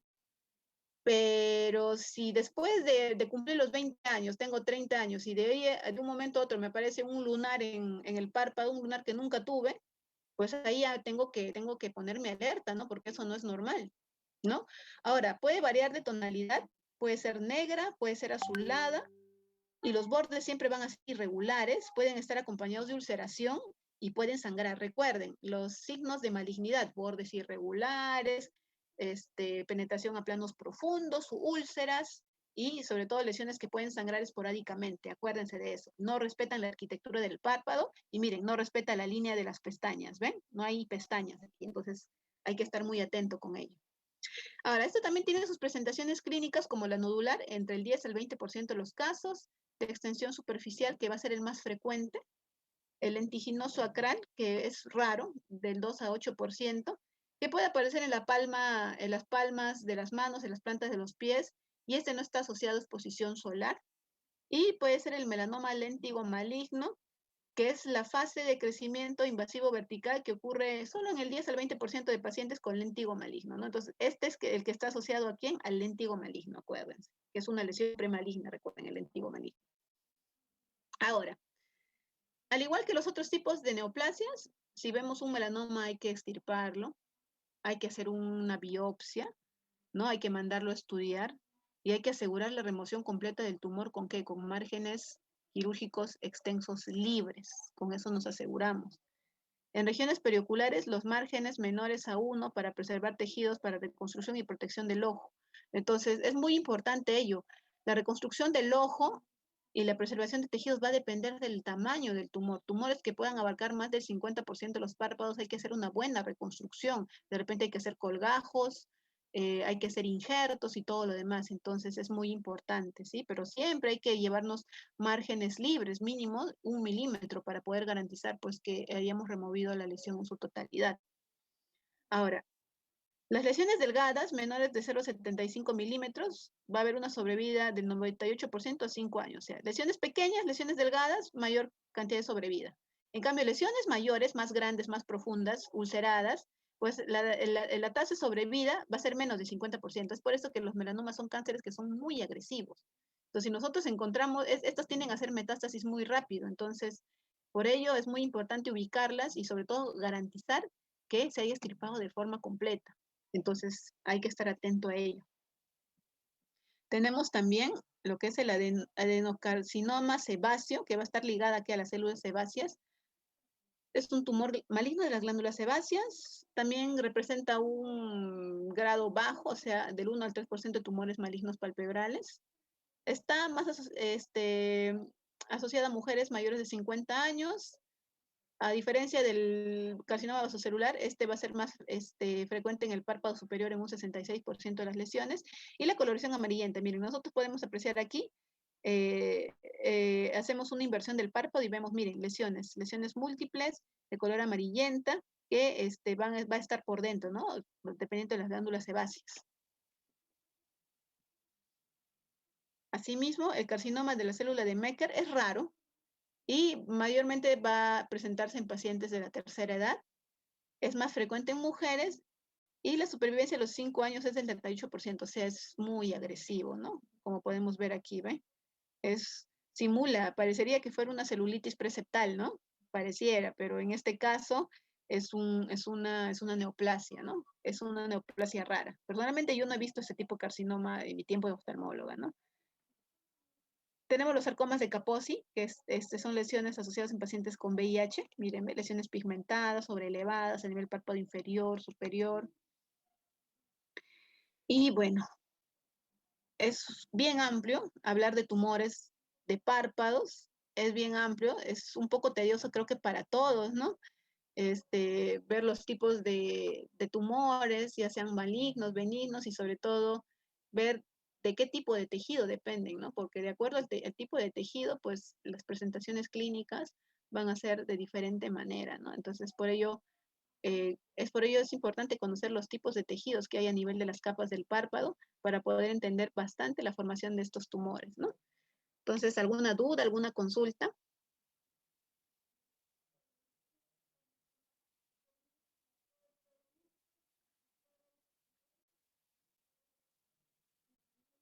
Doctora, ¿Aló? buenas tardes. Una Buenas consulta. tardes. Usted mencionó de que el melanoma podía ser metástasis, ¿no? Entonces, ¿la metástasis del melanoma es hacia otras partes de la piel o también puede llegar a hueso o otros órganos? Sí, llegan a otros órganos, como por ejemplo hígado, ¿no? Entonces, por eso es lo que son agresivos, ¿no?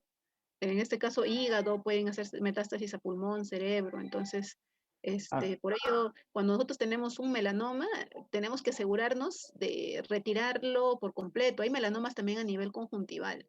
Entonces, ahí sí, mucho cuidado. A veces quizás si tienes un carcinoma vasocelular, por ahí te puede quedar un margen libre. De repente no retiraste, no tienes márgenes libres en tu biopsia, pero no va a ser de un comportamiento tan agresivo como un melanoma. Un melanoma te hace una metástasis bien rápida, ¿no? Y sobre todo a distancia. Y también en la resección quirúrgica siempre se menciona que no hay que dejar un margen adecuado, un margen amplio. Más o menos cuánto es eso? Sí, ¿Cuánto? lo mínimo que se deja a nivel de párpado es 1 milímetro. Si tenemos 1 milímetro de márgenes libres, ya estamos tranquilos. Tampoco podemos, digamos, sacar más márgenes como 2 o 3. ¿Por qué? Porque recuerden que el párpado es pequeño. Entonces, a más tejido que nosotros retiremos, pues vamos a tener menor cantidad de tejido para poder reconstruir. Entonces, con 1 milímetro ya estamos tranquilos. 1 o 2 milímetros.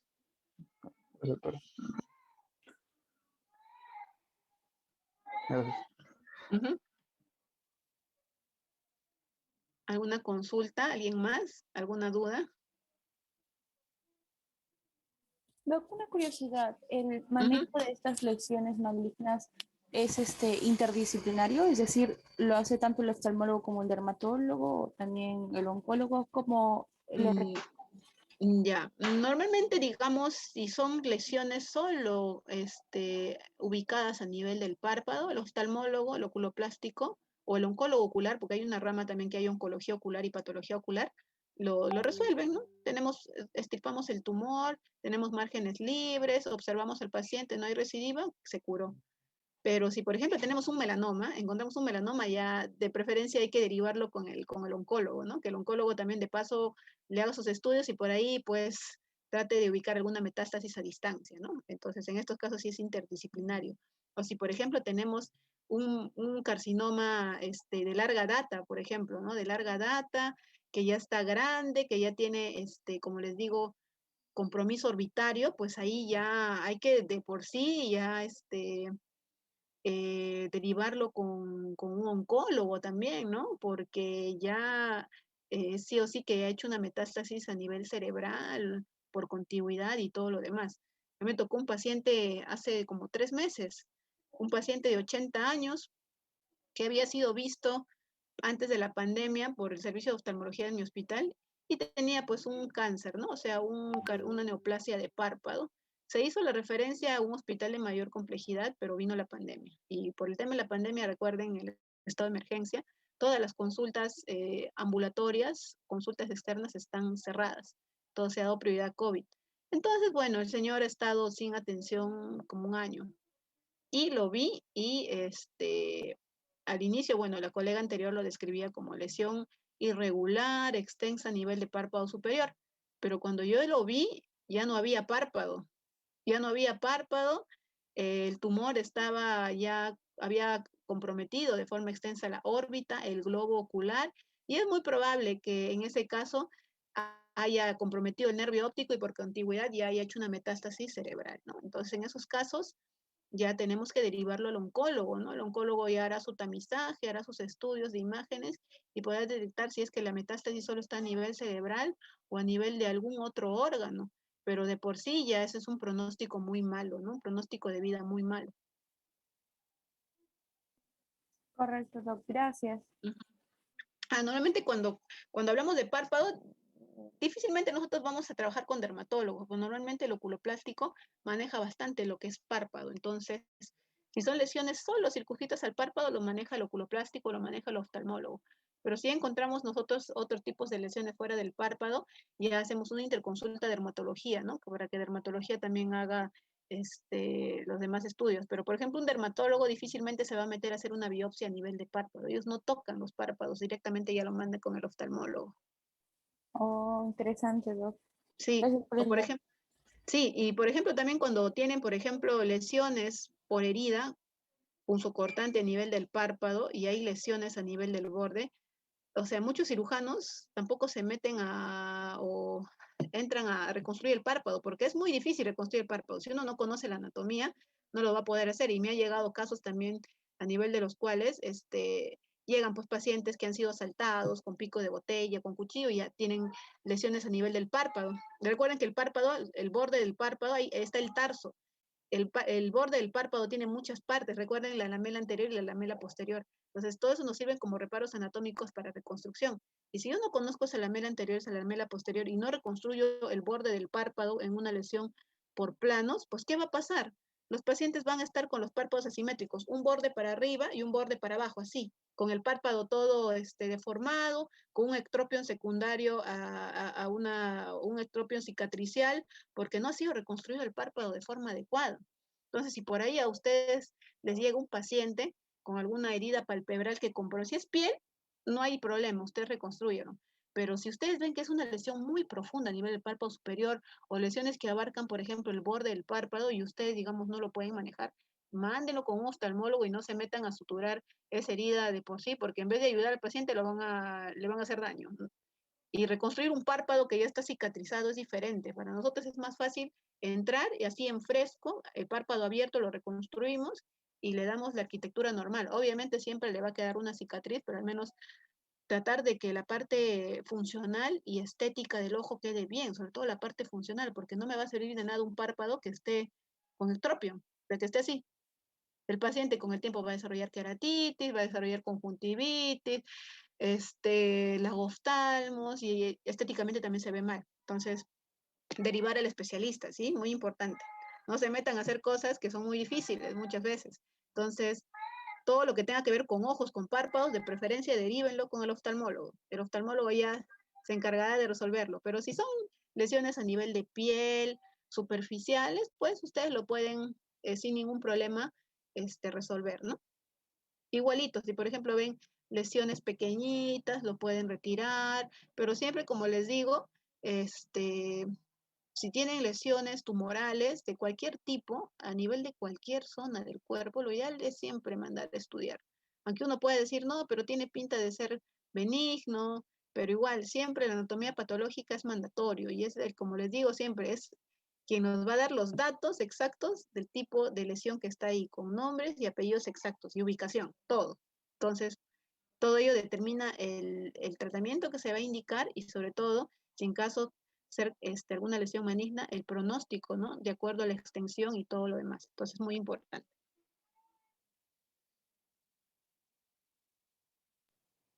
Doctora, una pregunta. Uh-huh. ¿Los tumores malignos de párpado suelen tener invasión ganglionar o no? En algunos casos sí suele haber invasiones ganglionares, ¿no? Sobre todo los de tipo sebáceo en algunos casos. Y sobre todo aquellos tumores que ya han hecho alguna metástasis o que son extensos, ¿no? Que por su extensión ya pueden invadir algunos ganglios linfáticos de la órbita y por continuar estos ganglios pueden comunicarse con algunos cervicales. Entonces, sí. Por ello es muy importante que si ustedes están sospechando de alguna lesión y ven que es extensa a nivel del párpado, pues siempre hacer un examen integral, ¿no? Examinar los ganglios y todo lo demás. Gracias, doctora. Uh-huh. ¿Alguien más? ¿Alguna duda?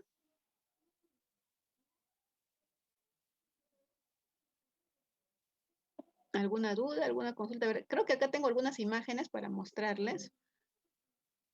Justo estuve revisando, a ver, un momentito.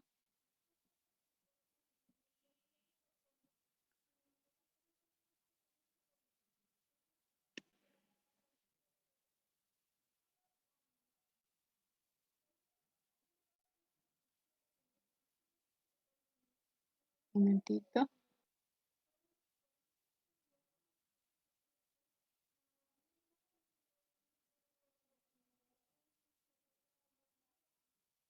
Un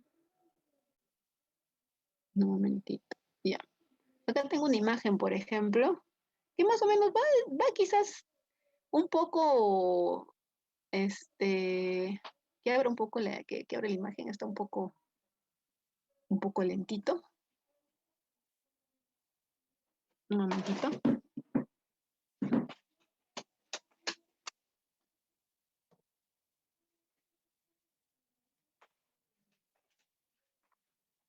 Pero un momentito, está cargando la imagen.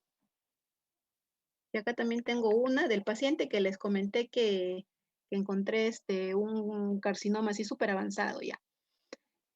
A ver, voy a compartir la imagen un momento.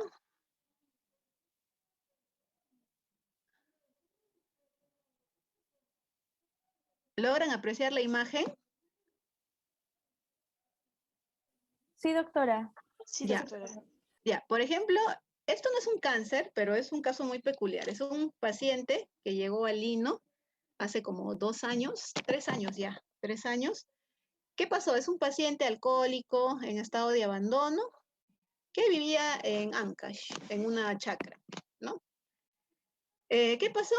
Que tenía unos cachorros, unos perritos pequeñitos, y al parecer no los alimentaba, ¿no? Entonces, ¿qué pasó? Bueno, como el paciente era alcohólico, por ahí ingirió bebidas alcohólicas en exceso y quedó inconsciente, ¿no? O sea, se durmió por efecto del alcohol.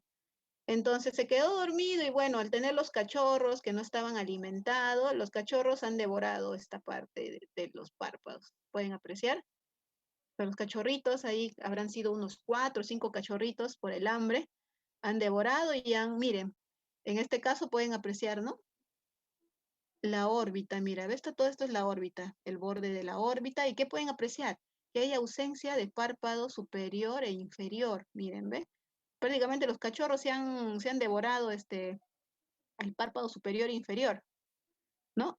Miren, ¿ve? El globo ocular está expuesto, vemos acá una parte de los contenidos intraoculares, miren, ¿ve? El músculo orbicular en esta parte, pero la córnea está expuesta completamente.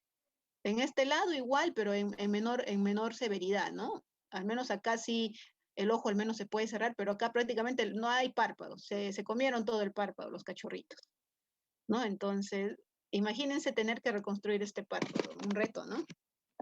Aquí pues ya hay que poner colgajos, hay que retirar tejido de otros lados del cuerpo, quizás no podemos retirar del párpado contralateral porque el otro párpado también ha perdido sustancia, quizás retirar tejido pues de la región retroauricular, de la región del brazo o del muslo, para poder hacer estos injertos y poder colocarlos y poder al menos cerrar este órgano o poder, digamos, recubrir el globo ocular, porque si lo dejamos así, este globo ocular se va a perforar y el ojo se va a perder. Entonces, es por ello que es muy importante la función que cumplen los párpados, porque se encargan de revestir el globo ocular, de darle la protección y sobre todo de mantener hidratado la córnea. La córnea basta que presente algún tipo de exposición, pues se va a alterar y se va a perforar. Entonces, miren, eso es un caso clínico muy interesante. Al final se logró resolver, no tengo las fotos de la reconstrucción, pero sí se llegó ¿cómo se llama?, a resolver, ¿no? Y bueno, al menos se pudo apoyar o se pudo ayudar en algo al paciente, ¿no? A ver, vamos a ver si tengo algún otro caso clínico por acá. A ver, un momentito. Algún caso interesante. A ver, vamos a ver, un momentito.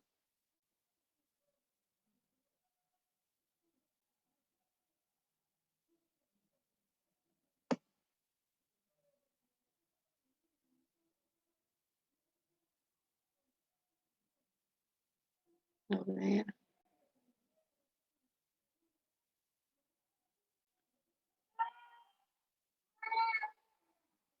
A ver, un momentito.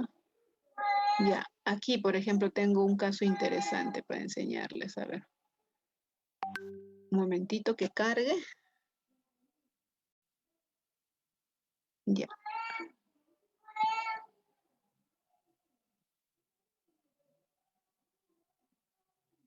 Me dicen si se logra ver. ¿Se aprecia? Sí, doc. Ya, a Sí, ver, ¿qué doctora. pueden ver ahí? A ver si alguien me responde. ¿Qué observan?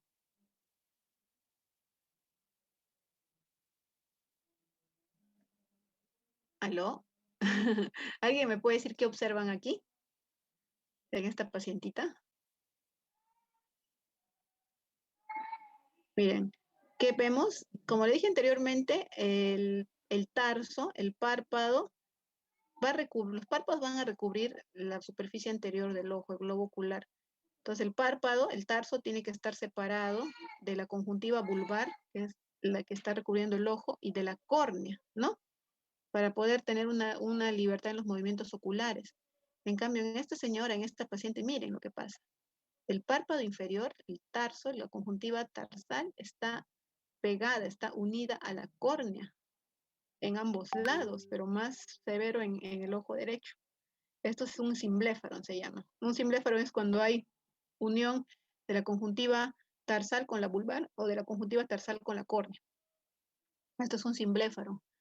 Posiblemente una señora pues que haya desarrollado un síndrome conjuntivo cicatricial por X motivo, alguna reacción, de repente algún medicamento, alguna quemadura corneal que pueda haber sufrido, o simplemente una inflamación crónica, ¿no? Severa, o de repente un síndrome de lo que es un pemfigoide o un Steven Johnson, ¿no? Que pueden producir este tipo de síndromes conjuntivos cicatriciales.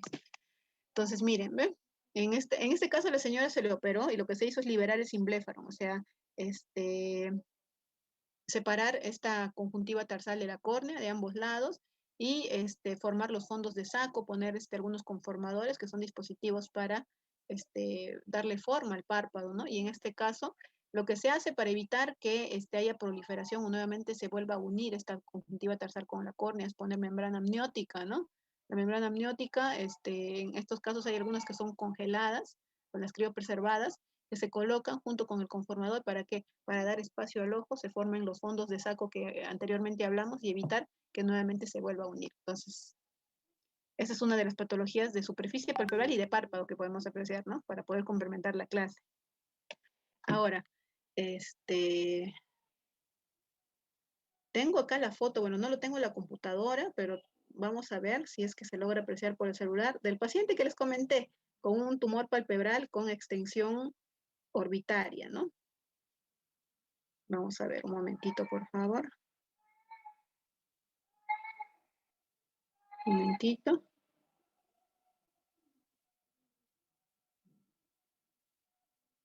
Vamos a ver si lo tengo. Aquí está. ¿Logran ver? ¿Se logra apreciar?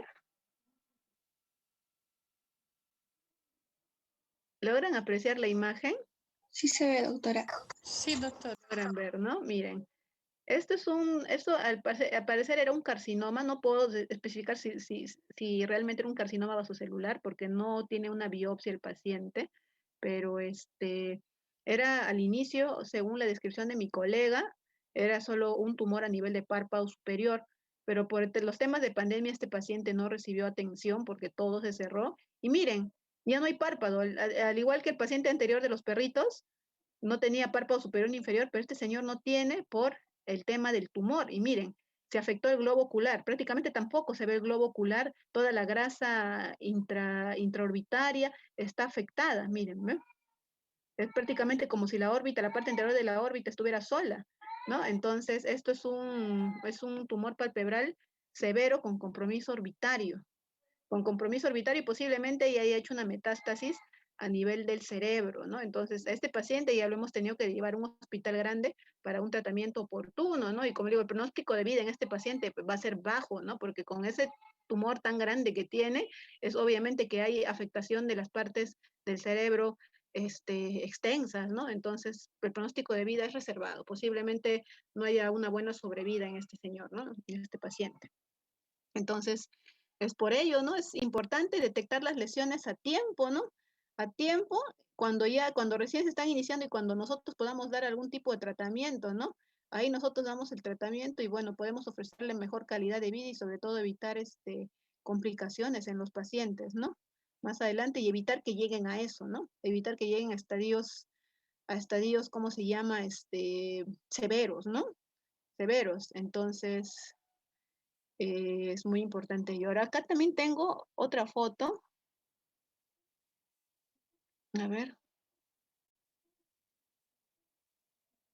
A ver, vamos a compartirlo.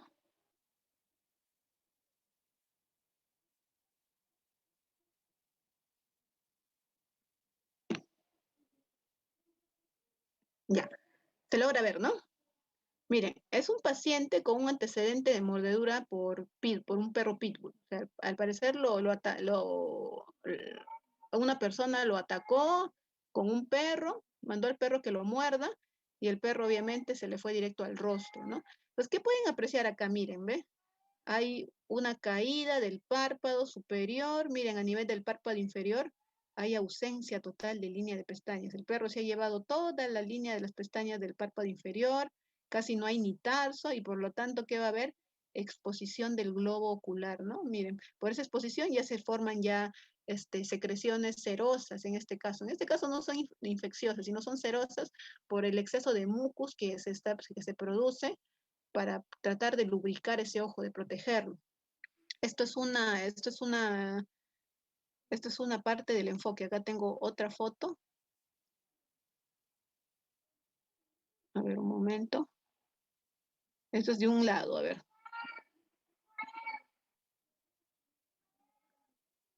A ver, un momento. Ya.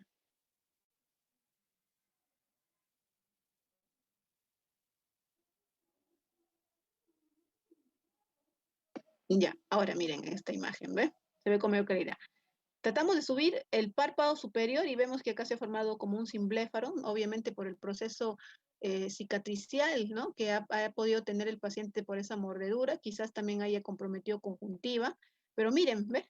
En toda su extensión hay ausencia de borde palpebral y pestañas, mire, prácticamente su totalidad en el párpado inferior. Y encima hay una desinserción del canto lateral, o sea, el párpado no tiene esa disposición normal, sino que el párpado a nivel de la región cantal lateral se cae, ¿no? Entonces, acá se hace una reconstrucción palpebral. Imagínense, reconstruir todo el párpado inferior, ¿no? Entonces, es todo un reto, ¿no? Obviamente esta reconstrucción lo tiene que hacer un oculoplástico, ¿no? No lo va a hacer un cirujano plástico o un oftalmólogo general, no, un oculoplástico que es un oftalmólogo especialista en párpados, en anexos oculares y que se va a desenvolver en esos temas mejor que un cirujano plástico. Porque un cirujano plástico lo único que va a hacer es que se vea bonito la parte externa, ¿no? Pero en cambio un oculoplástico, ¿qué va a hacer? Que sea funcional. O sea, lo importante es que se vea bien, sí, es importante que estéticamente un párpado se vea bien, pero también es importante que el párpado, ¿qué? Funcione. Y si un párpado funciona de forma adecuada, ¿qué va a pasar? Pues el ojo va a funcionar de forma adecuada, no va a haber complicaciones y todo ello, ¿no? Entonces, por eso es importante identificar lesiones a nivel del párpado, si tenemos algunas lesiones a nivel de ya sean tumorales o ya sean heridas, tratarlas a tiempo y si en caso, digamos, sobrepasan nuestras capacidades, pues derivarlos al especialista, ¿no? Y el especialista ya se va a encargar, pues, de darle el manejo oportuno, ¿no? De dar el manejo oportuno y tratar de que el paciente... ¿Aló? ¿Aló? ¿Me escuchan? Sí, Doc. Espera. Sí, doctora. Me invadió mi gato, disculpen. ¿No? El especialista ya le dará el manejo adecuado y sobre todo, digamos, ofrecerle resultados funcionales al paciente, que es lo más importante, ¿sí? Entonces, no solo es cuestión de ofrecerle, ya te dejo un párpado bonito, que te guste, pero la cuestión es que sea funcionante, ¿no? No sé si habrán dado cuenta o habrán visto algunas personas que normalmente se practica cirugía plástica, las señoras ya de la tercera edad, que sienten que ya el párpado se les cae, que se les cae el párpado, que la piel está sobrando por encima, de que les aparecen las bolsas. ¿Y qué hacen? Pues van al cirujano plástico. Y obviamente el cirujano plástico les va a hacer un buen trabajo, o sea, no vamos a menospreciar el trabajo de los cirujanos plásticos en lo que respecta a párpado. Pero ¿qué pasa? Que algunas veces se les va un poco la mano y la paciente queda con la oftalmos. En algunos casos la paciente dicen, ay, me lavo la cabeza, me baño y todo el champú me ingresa al ojo desde que me operé. ¿Y qué pasa? A ver, le decimos a la paciente, a ver señora, cierra el ojo y no cierran completamente el ojo. Siempre va a haber una parte de exposición de conjuntivo, de córnea. Entonces, es por ello que es importante que ese tipo de procedimientos, tanto estéticos, tanto reconstructivos, que involucren el párpado, los haga el oculoplástico, porque te va a dar resultados estéticos buenos, pero tu ojito también va a quedar bien, pues, o sea, te va a quedar bonito tu párpado, pero tu ojito también te va a cerrar bien. Te va a abrir bien y te va a cerrar bien. Entonces, la parte funcional del ojo va a quedar también, como les digo, en este caso, conservada. Para terminar, les voy a mostrar una siguiente foto, muy interesante también, que lo tomé de residente. Me llamó la atención, lo he visto, este tipo de lesiones lo he visto, como que unas 3 veces durante mi etapa de oftalmóloga. A ver, se los voy a mostrar. A ver si es que, a ver, voy a preguntar directamente y si es que alguno sabe la respuesta o me responde, a ver. A ver, viendo esta foto, a ver, ¿ustedes en qué sospecharían? Ya, les voy a dar una pista, es una infección, ya. ¿Alguien me puede decir? ¿Puede ser celulitis de párpado? Mm, por ahí hay una celulitis de párpado, sí, efectivamente, pero no es la causa. Esa celulitis está sobreagregada o es secundaria a una causa de fondo. Doc, ¿puede ser chalacio? No. Mira, miren cómo están las lesiones. Miren, está en la región frontal, va hacia la región del párpado, llega hacia la punta de la nariz. Son ¿Puede lesiones ser por en racimos. herpes? Exactamente. Pero esto es un herpes zóster ocular, ¿ya? Es un herpes zóster ocular. Esto es el signo de Hutchinson. El signo de Hutchinson está presente en los herpes zóster oculares. ¿Qué pasa? Que el nervio, recuerden que el herpes zóster siempre va a dar lesiones en dermatomas. En este caso, cuando es ocular, va a seguir el trayecto del trigémino, del quinto. Entonces, como sigue el trayecto del trigémino, esta parte de la nariz es inervada por la rama sensitiva del trigémino y el herpes va a llegar a esta zona y tenemos lo que es el Hutchinson, ¿no? Ahora, es un herpes, aparte que de invadir la rama del trigémino, va a invadir también algunas ramas del tercer nervio craneal. Por eso lo que ustedes, ¿qué cosa más están viendo acá? Están viendo una tosis palpebral. Entonces, el herpes ocular también abarca el tercer nervio craneal. Hay una tosis, miren, el párpado ha caído, ¿no? Está inflamado, ¿sí? Por el herpes y está haciendo también una infección secundaria, una celulitis preceptal secundaria a la inflamación del herpes, pero aparte también ha hecho una tosis, miren, ¿ves? Se ha caído el párpado superior, ¿no? Y si yo soy más meticulosa, lo llevo una lámpara de hendidura, puedo encontrar una uveitis anterior por herpes zóster, y por ahí puedo encontrar también algunas restricciones en los movimientos oculares. Creo que tengo aquí otra foto con otra incidencia para que lo puedan ver. A ver, un momento.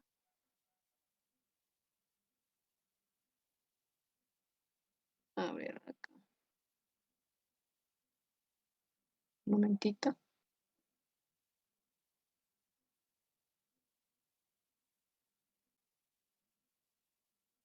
Ya. Miren, ve acá ya se le aperturó el párpado al paciente y ¿qué pueden apreciar? Lo poco que se puede apreciar acá, miren, este ojo está hiperémico, la conjuntiva está bien hiperémica, entonces esto puede ser indicio de que este paciente o me esté haciendo una queratitis herpética o me esté haciendo una uveitis herpética. Entonces, es importante que cuando ustedes encuentren un paciente así, lo deriven al oftalmólogo. ¿Para qué? Para dar tratamiento uno al herpes. Segundo, para evaluar el globo ocular, ver si es que por ahí hay alguna queratitis, está haciendo alguna úlcera dendrítica por herpes, está haciendo alguna conjuntivitis por herpes, o está haciendo de repente alguna uveitis anterior por herpes, y algunas de estas uveitis anteriores dan hipertensiones oculares. Entonces, por ello es muy importante hacer una evaluación integral. Si bien es cierto, sí, la parte frontal, la parte del rostro, la parte periocular está inflamada, pero también estos pacientes que tienen un herpes ocular, la parte intraocular también puede estar comprometida. Es por ello que es muy importante evaluar, ¿sí? Esto es un herpes zóster ocular, miren, ¿no? con todos los signos que puedan encontrar, con caída de párpado y todo lo demás, ¿no? Entonces es interesante. Y en estos casos, pues darle tratamiento, obviamente con aciclovir, ¿no? Aciclovir, dosis para herpes zóster.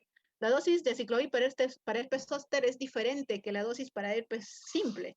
Herpes zóster damos el doble de dosis. Normalmente para tratar nosotros tratamos las uveitis herpéticas o estas uveitis por herpes zóster con aciclovir 800 miligramos cada 5 horas, aprox más o menos siquiera por una semana, y de ahí poco a poco vamos bajando la dosis de aciclovir. Si comencé 5 veces al día, de ahí le voy bajando pues a a 3 veces al día, 2 veces al día, de forma progresiva, pues, ¿no? Conforme los síntomas van remitiendo. Y en este caso también al ver al paciente pues con una celulitis preseptal, le podría dar una amoxicilina, ácido clavulánico también adicional, pues para bajar la infección que puede estar. Recuerden que esas vesículas por herpes se pueden sobreinfectar, sí se pueden sobreinfectar. Y por el tema pues de la caída del párpado, de la tosis palpebral, bueno, en estos casos, al encontrarse el proceso inflamatorio por herpes activo, al dar el tratamiento antiinflamatorio y al remitir los síntomas, la tosis palpebral también va a ir mejorando, ¿no? Entonces, por ello es importante, ¿no? Es importante tratar la causa sobre todo, y tratando la causa, pues todo lo secundario que se pueda presentar por ello también va a remitir. Entonces, por ello es muy importante, pues reconocer signos, síntomas que se puedan presentar a nivel del párpado, ¿no? Entonces, es muy importante, ¿no? ¿Alguna duda, alguna consulta, algún comentario que quieran hacer? Doc, una consulta con respecto a la primera clase que realizó, donde hablamos del terigio. No recuerdo si también hablamos de pingüícula, pero quería Pingüícula, saber sí. cómo Creo que es me el parece que sí lo manejo. nombramos. ¿No? Más o menos quieres saber las diferencias. Ajá. Ya, a ver, vamos a ver, acá tenemos la imagen. Ya, miren, vamos a ver.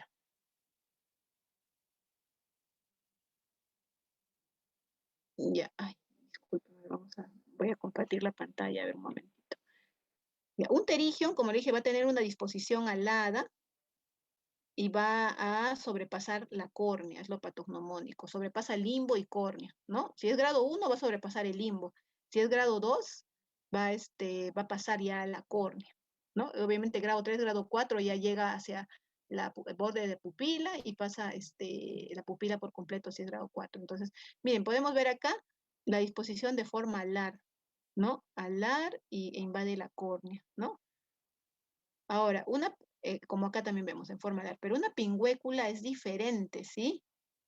Por ejemplo, esto es un terigion grado 1. Una pingüécula sería similar a este terigion, pero más hacia la parte, en este caso, nasal, ¿no? Más hacia la parte nasal y no invade el limbo. Entonces, si ustedes ven, por ejemplo, esta pequeña elevación de conjuntiva, esta pequeña degeneración de conjuntiva, pero que no invade el limbo y no invade la córnea, es una pingüécula, ¿no? Esa es una pingüécula. Ahora, ¿la pingüécula puede preceder un terigion? Sí, precede un terigion. Es por ello que muchas personas tienen pingüéculas que se inflaman ya sea por exposición del sol, por ojo seco crónico, por inflamaciones por sol, por ejemplo, digo, por polvo. Y digamos, estas pingüéculas con el tiempo de forma crónica se inflaman, van a formar los terigion. O sea, las células madres a nivel del limbo, pues, no van a cumplir su función de barrera y esta pingüécula, esta degeneración de la conjuntiva lo va a sobrepasar y va a formar el terigion. Entonces, esa es la diferencia, ¿sí? Correcto, Doc. Y el tratamiento, o sea, si es que no llega a evolucionar a terigión. Digamos, lo que nosotros tenemos que evitar básicamente, factores de riesgo. Evitar exposición al sol, educar al paciente que si se va a exponer al sol, usar lentes con filtro UV, lo más importante. Ojo, no todos los lentes oscuros tienen filtro UV. Entonces, filtro UV, si es posible, mayor de 200, que pueden llegar a 300, así, es importante. Evitar la exposición crónica al sol, sobre todo en horas del día donde la exposición a la radiación UV es mayor, como que entre 11 del día y 3 de la tarde, aprox, ¿no? Donde tenemos radiación máxima, evitarlo. Y si por X motivo el paciente tiene que salir, pues protegerse del sol, ¿no? Con un gorrito, con lentes de sol con filtro UV, evitar la exposición al polvo, evitar la exposición a aire acondicionado, corrientes de aire que puedan condicionar a que el ojo se pueda secar, ¿no? Y una forma de contrarrestar es el uso de lubricantes, ¿no? Entonces, si hay un paciente que tiene una pingüécula o tiene un terigio, podemos indicarle lubricantes oculares sin miedo, ¿no? Una gota cada 4 horas en ambos ojos para contrarrestar un poco la sequedad ocular que se presenta, ¿no? Que pueda condicionar o favorecer el crecimiento del terigio. Y digamos, si no hay ninguna, o digamos también podemos darles ungüentos oftalmológicos como tetraciclinas con hidrocortisona, también podríamos darles por las noches, o digamos también podemos adicionar corticoides, corticoides que no tengan penetrancia a la cámara anterior, que no sean tan fuertes como fluorometolona, aloteprednol, que solo actúen en la parte externa, tanto a nivel de la córnea y de la conjuntiva, que se queden ahí, Hay corticoides que penetran hacia la cámara anterior, como por ejemplo la prednisolona, la dexametasona, que cuando nosotros hacemos cirugías de catarata, cirugías de retina, cualquier cirugía del segmento anterior o pacientes que conlleven o que tengan uveitis, nosotros usamos prednisolona o dexametasona porque penetra la cámara anterior. O sea, nosotros lo ponemos al ojo y va a llegar hasta el cristalino, va a llegar hasta el iris, ¿no? Se va a absorber. Entonces, son muy buenos, desinflaman muy bien el ojo, pero un efecto secundario que van a tener es que después de las 3 semanas pueden conllevar a una hipertensión ocular. O sea, la presión del ojo puede subir, puede llegar a 30, 35, 40. Por eso que muchos pacientes que hacen uso indiscriminado del corticoide van a la farmacia y se compran un colirio, y a la farmacia les dan un antibiótico combinado con dexametasona, y el paciente, pues como la dexametasona obviamente va a desinflamar, va a disminuir la molestia, pues el paciente lo va a usar de forma indiscriminada por tiempo, y de ahí llegan a la consulta y les encontramos con un glaucoma avanzado. Y es que hicieron un glaucoma secundario al uso de corticoides. Entonces, por eso que el corticoide, tanto sea tópico o vía sistémica, se tiene que usar de buena forma, ¿no? Explicar a los pacientes que no se automediquen, y cuando ustedes usen el corticoide, explicarle muy bien al paciente que solo van a usar el tiempo que ustedes lo determinen, que ellos no usen el corticoide cuando ellos quieren o por el tiempo que ellos quieren, porque si no, vienen las iatrogenias, ¿no? Y el corticoide, recuerden que una vez que lo dan, hay que retirarlo de forma pausada. O sea, no es que ya completaste tu tratamiento y ya te retiro el corticoide, te ponías cada 2 horas y ya te quedaste sin corticoide y te lo quito, igual con la vía sistémica, no. Entonces, retirarlo de forma pausada, ya. Yo te daba la gota cada 4 horas al inicio, pues la próxima semana te la voy a dar cada 6, la próxima semana cada 8, la próxima semana cada 12, de ahí cada 24 y de ahí te suspendo. Recuerden que así siempre se suspenden los corticoides, ya sean tópicos o ya sean por vía sistémica también, porque si no, producimos alteraciones. Entonces, a un epingüécalo, un pterigion, si está muy inflamado, podemos darle un corticoide suave como fluorometolona, lotepretnol, que no va a penetrar a la cámara anterior y no va a producir efectos secundarios tan notorios como hipertensión arterial, le pueden dar. ¿Le va a ayudar al paciente? Le va a ayudar, sí. Pero sobre todo los lubricantes oculares. Y si son pacientes con blefaritis, con meibomitis, pues indicarles limpieza de pestañas, ¿no? Lo pueden hacer pues con algodón, con gasa, agua tibia, limpiarse las pestañas, o con un hisopito, agua tibia, limpiarse el borde de las pestañas, donde nacen las pestañas, de forma suave, sin ser tan agresivos, para evitar pues que se lesione el borde de los párpados y se caigan las pestañas, ¿no? Entonces es muy importante ello. Correcto, Doc, gracias. ¿Alguna duda adicional, alguna consulta? Ninguno, ¿no? Entonces, espero que hayan aprendido un poquito el día de hoy, sobre todo el tema de los párpados, de los tumores. Recuerden que siempre la parte de tumores, ya sean gástricos, ya sean a nivel cerebral, ya sean tumores pues de tejido conectivo, tumores a nivel de hueso, cualquier parte del cuerpo, siempre es un poco tedioso porque hay subtipos de acuerdo a los tejidos que estemos manejando, y sobre todo los nombres y las características.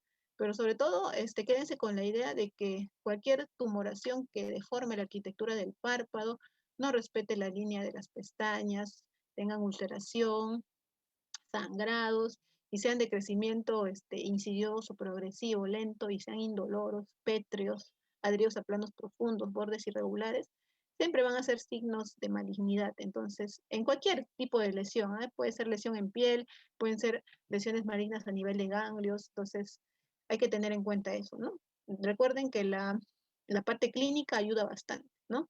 Eso es lo que nos da la mayor cantidad de información para llegar a un diagnóstico. Ya los exámenes complementarios, como son complementarios, suplementarios, ayudan, complementan a la parte clínica, pero la parte clínica es la más importante. Entonces, lo más importante es ver al paciente, examinarlo, ver si el paciente tiene alguna alteración en otra parte del cuerpo, y con ello, pues, dar un diagnóstico adecuado, y de acuerdo al diagnóstico adecuado que ustedes tengan, su tratamiento también va a ser exitoso, ¿ya? Entonces, lean los temas, ya tienen varios apartados para poder repasar, y nos estamos viendo el próximo jueves para continuar con las clases. Gracias, doctora. Genial, Doc. Muchas Muchas gracias, gracias, doctora. Gracias. Hasta luego. Está bien, Muchas gracias, doctora. Dios la gracias. bendiga. Gracias, cuídense.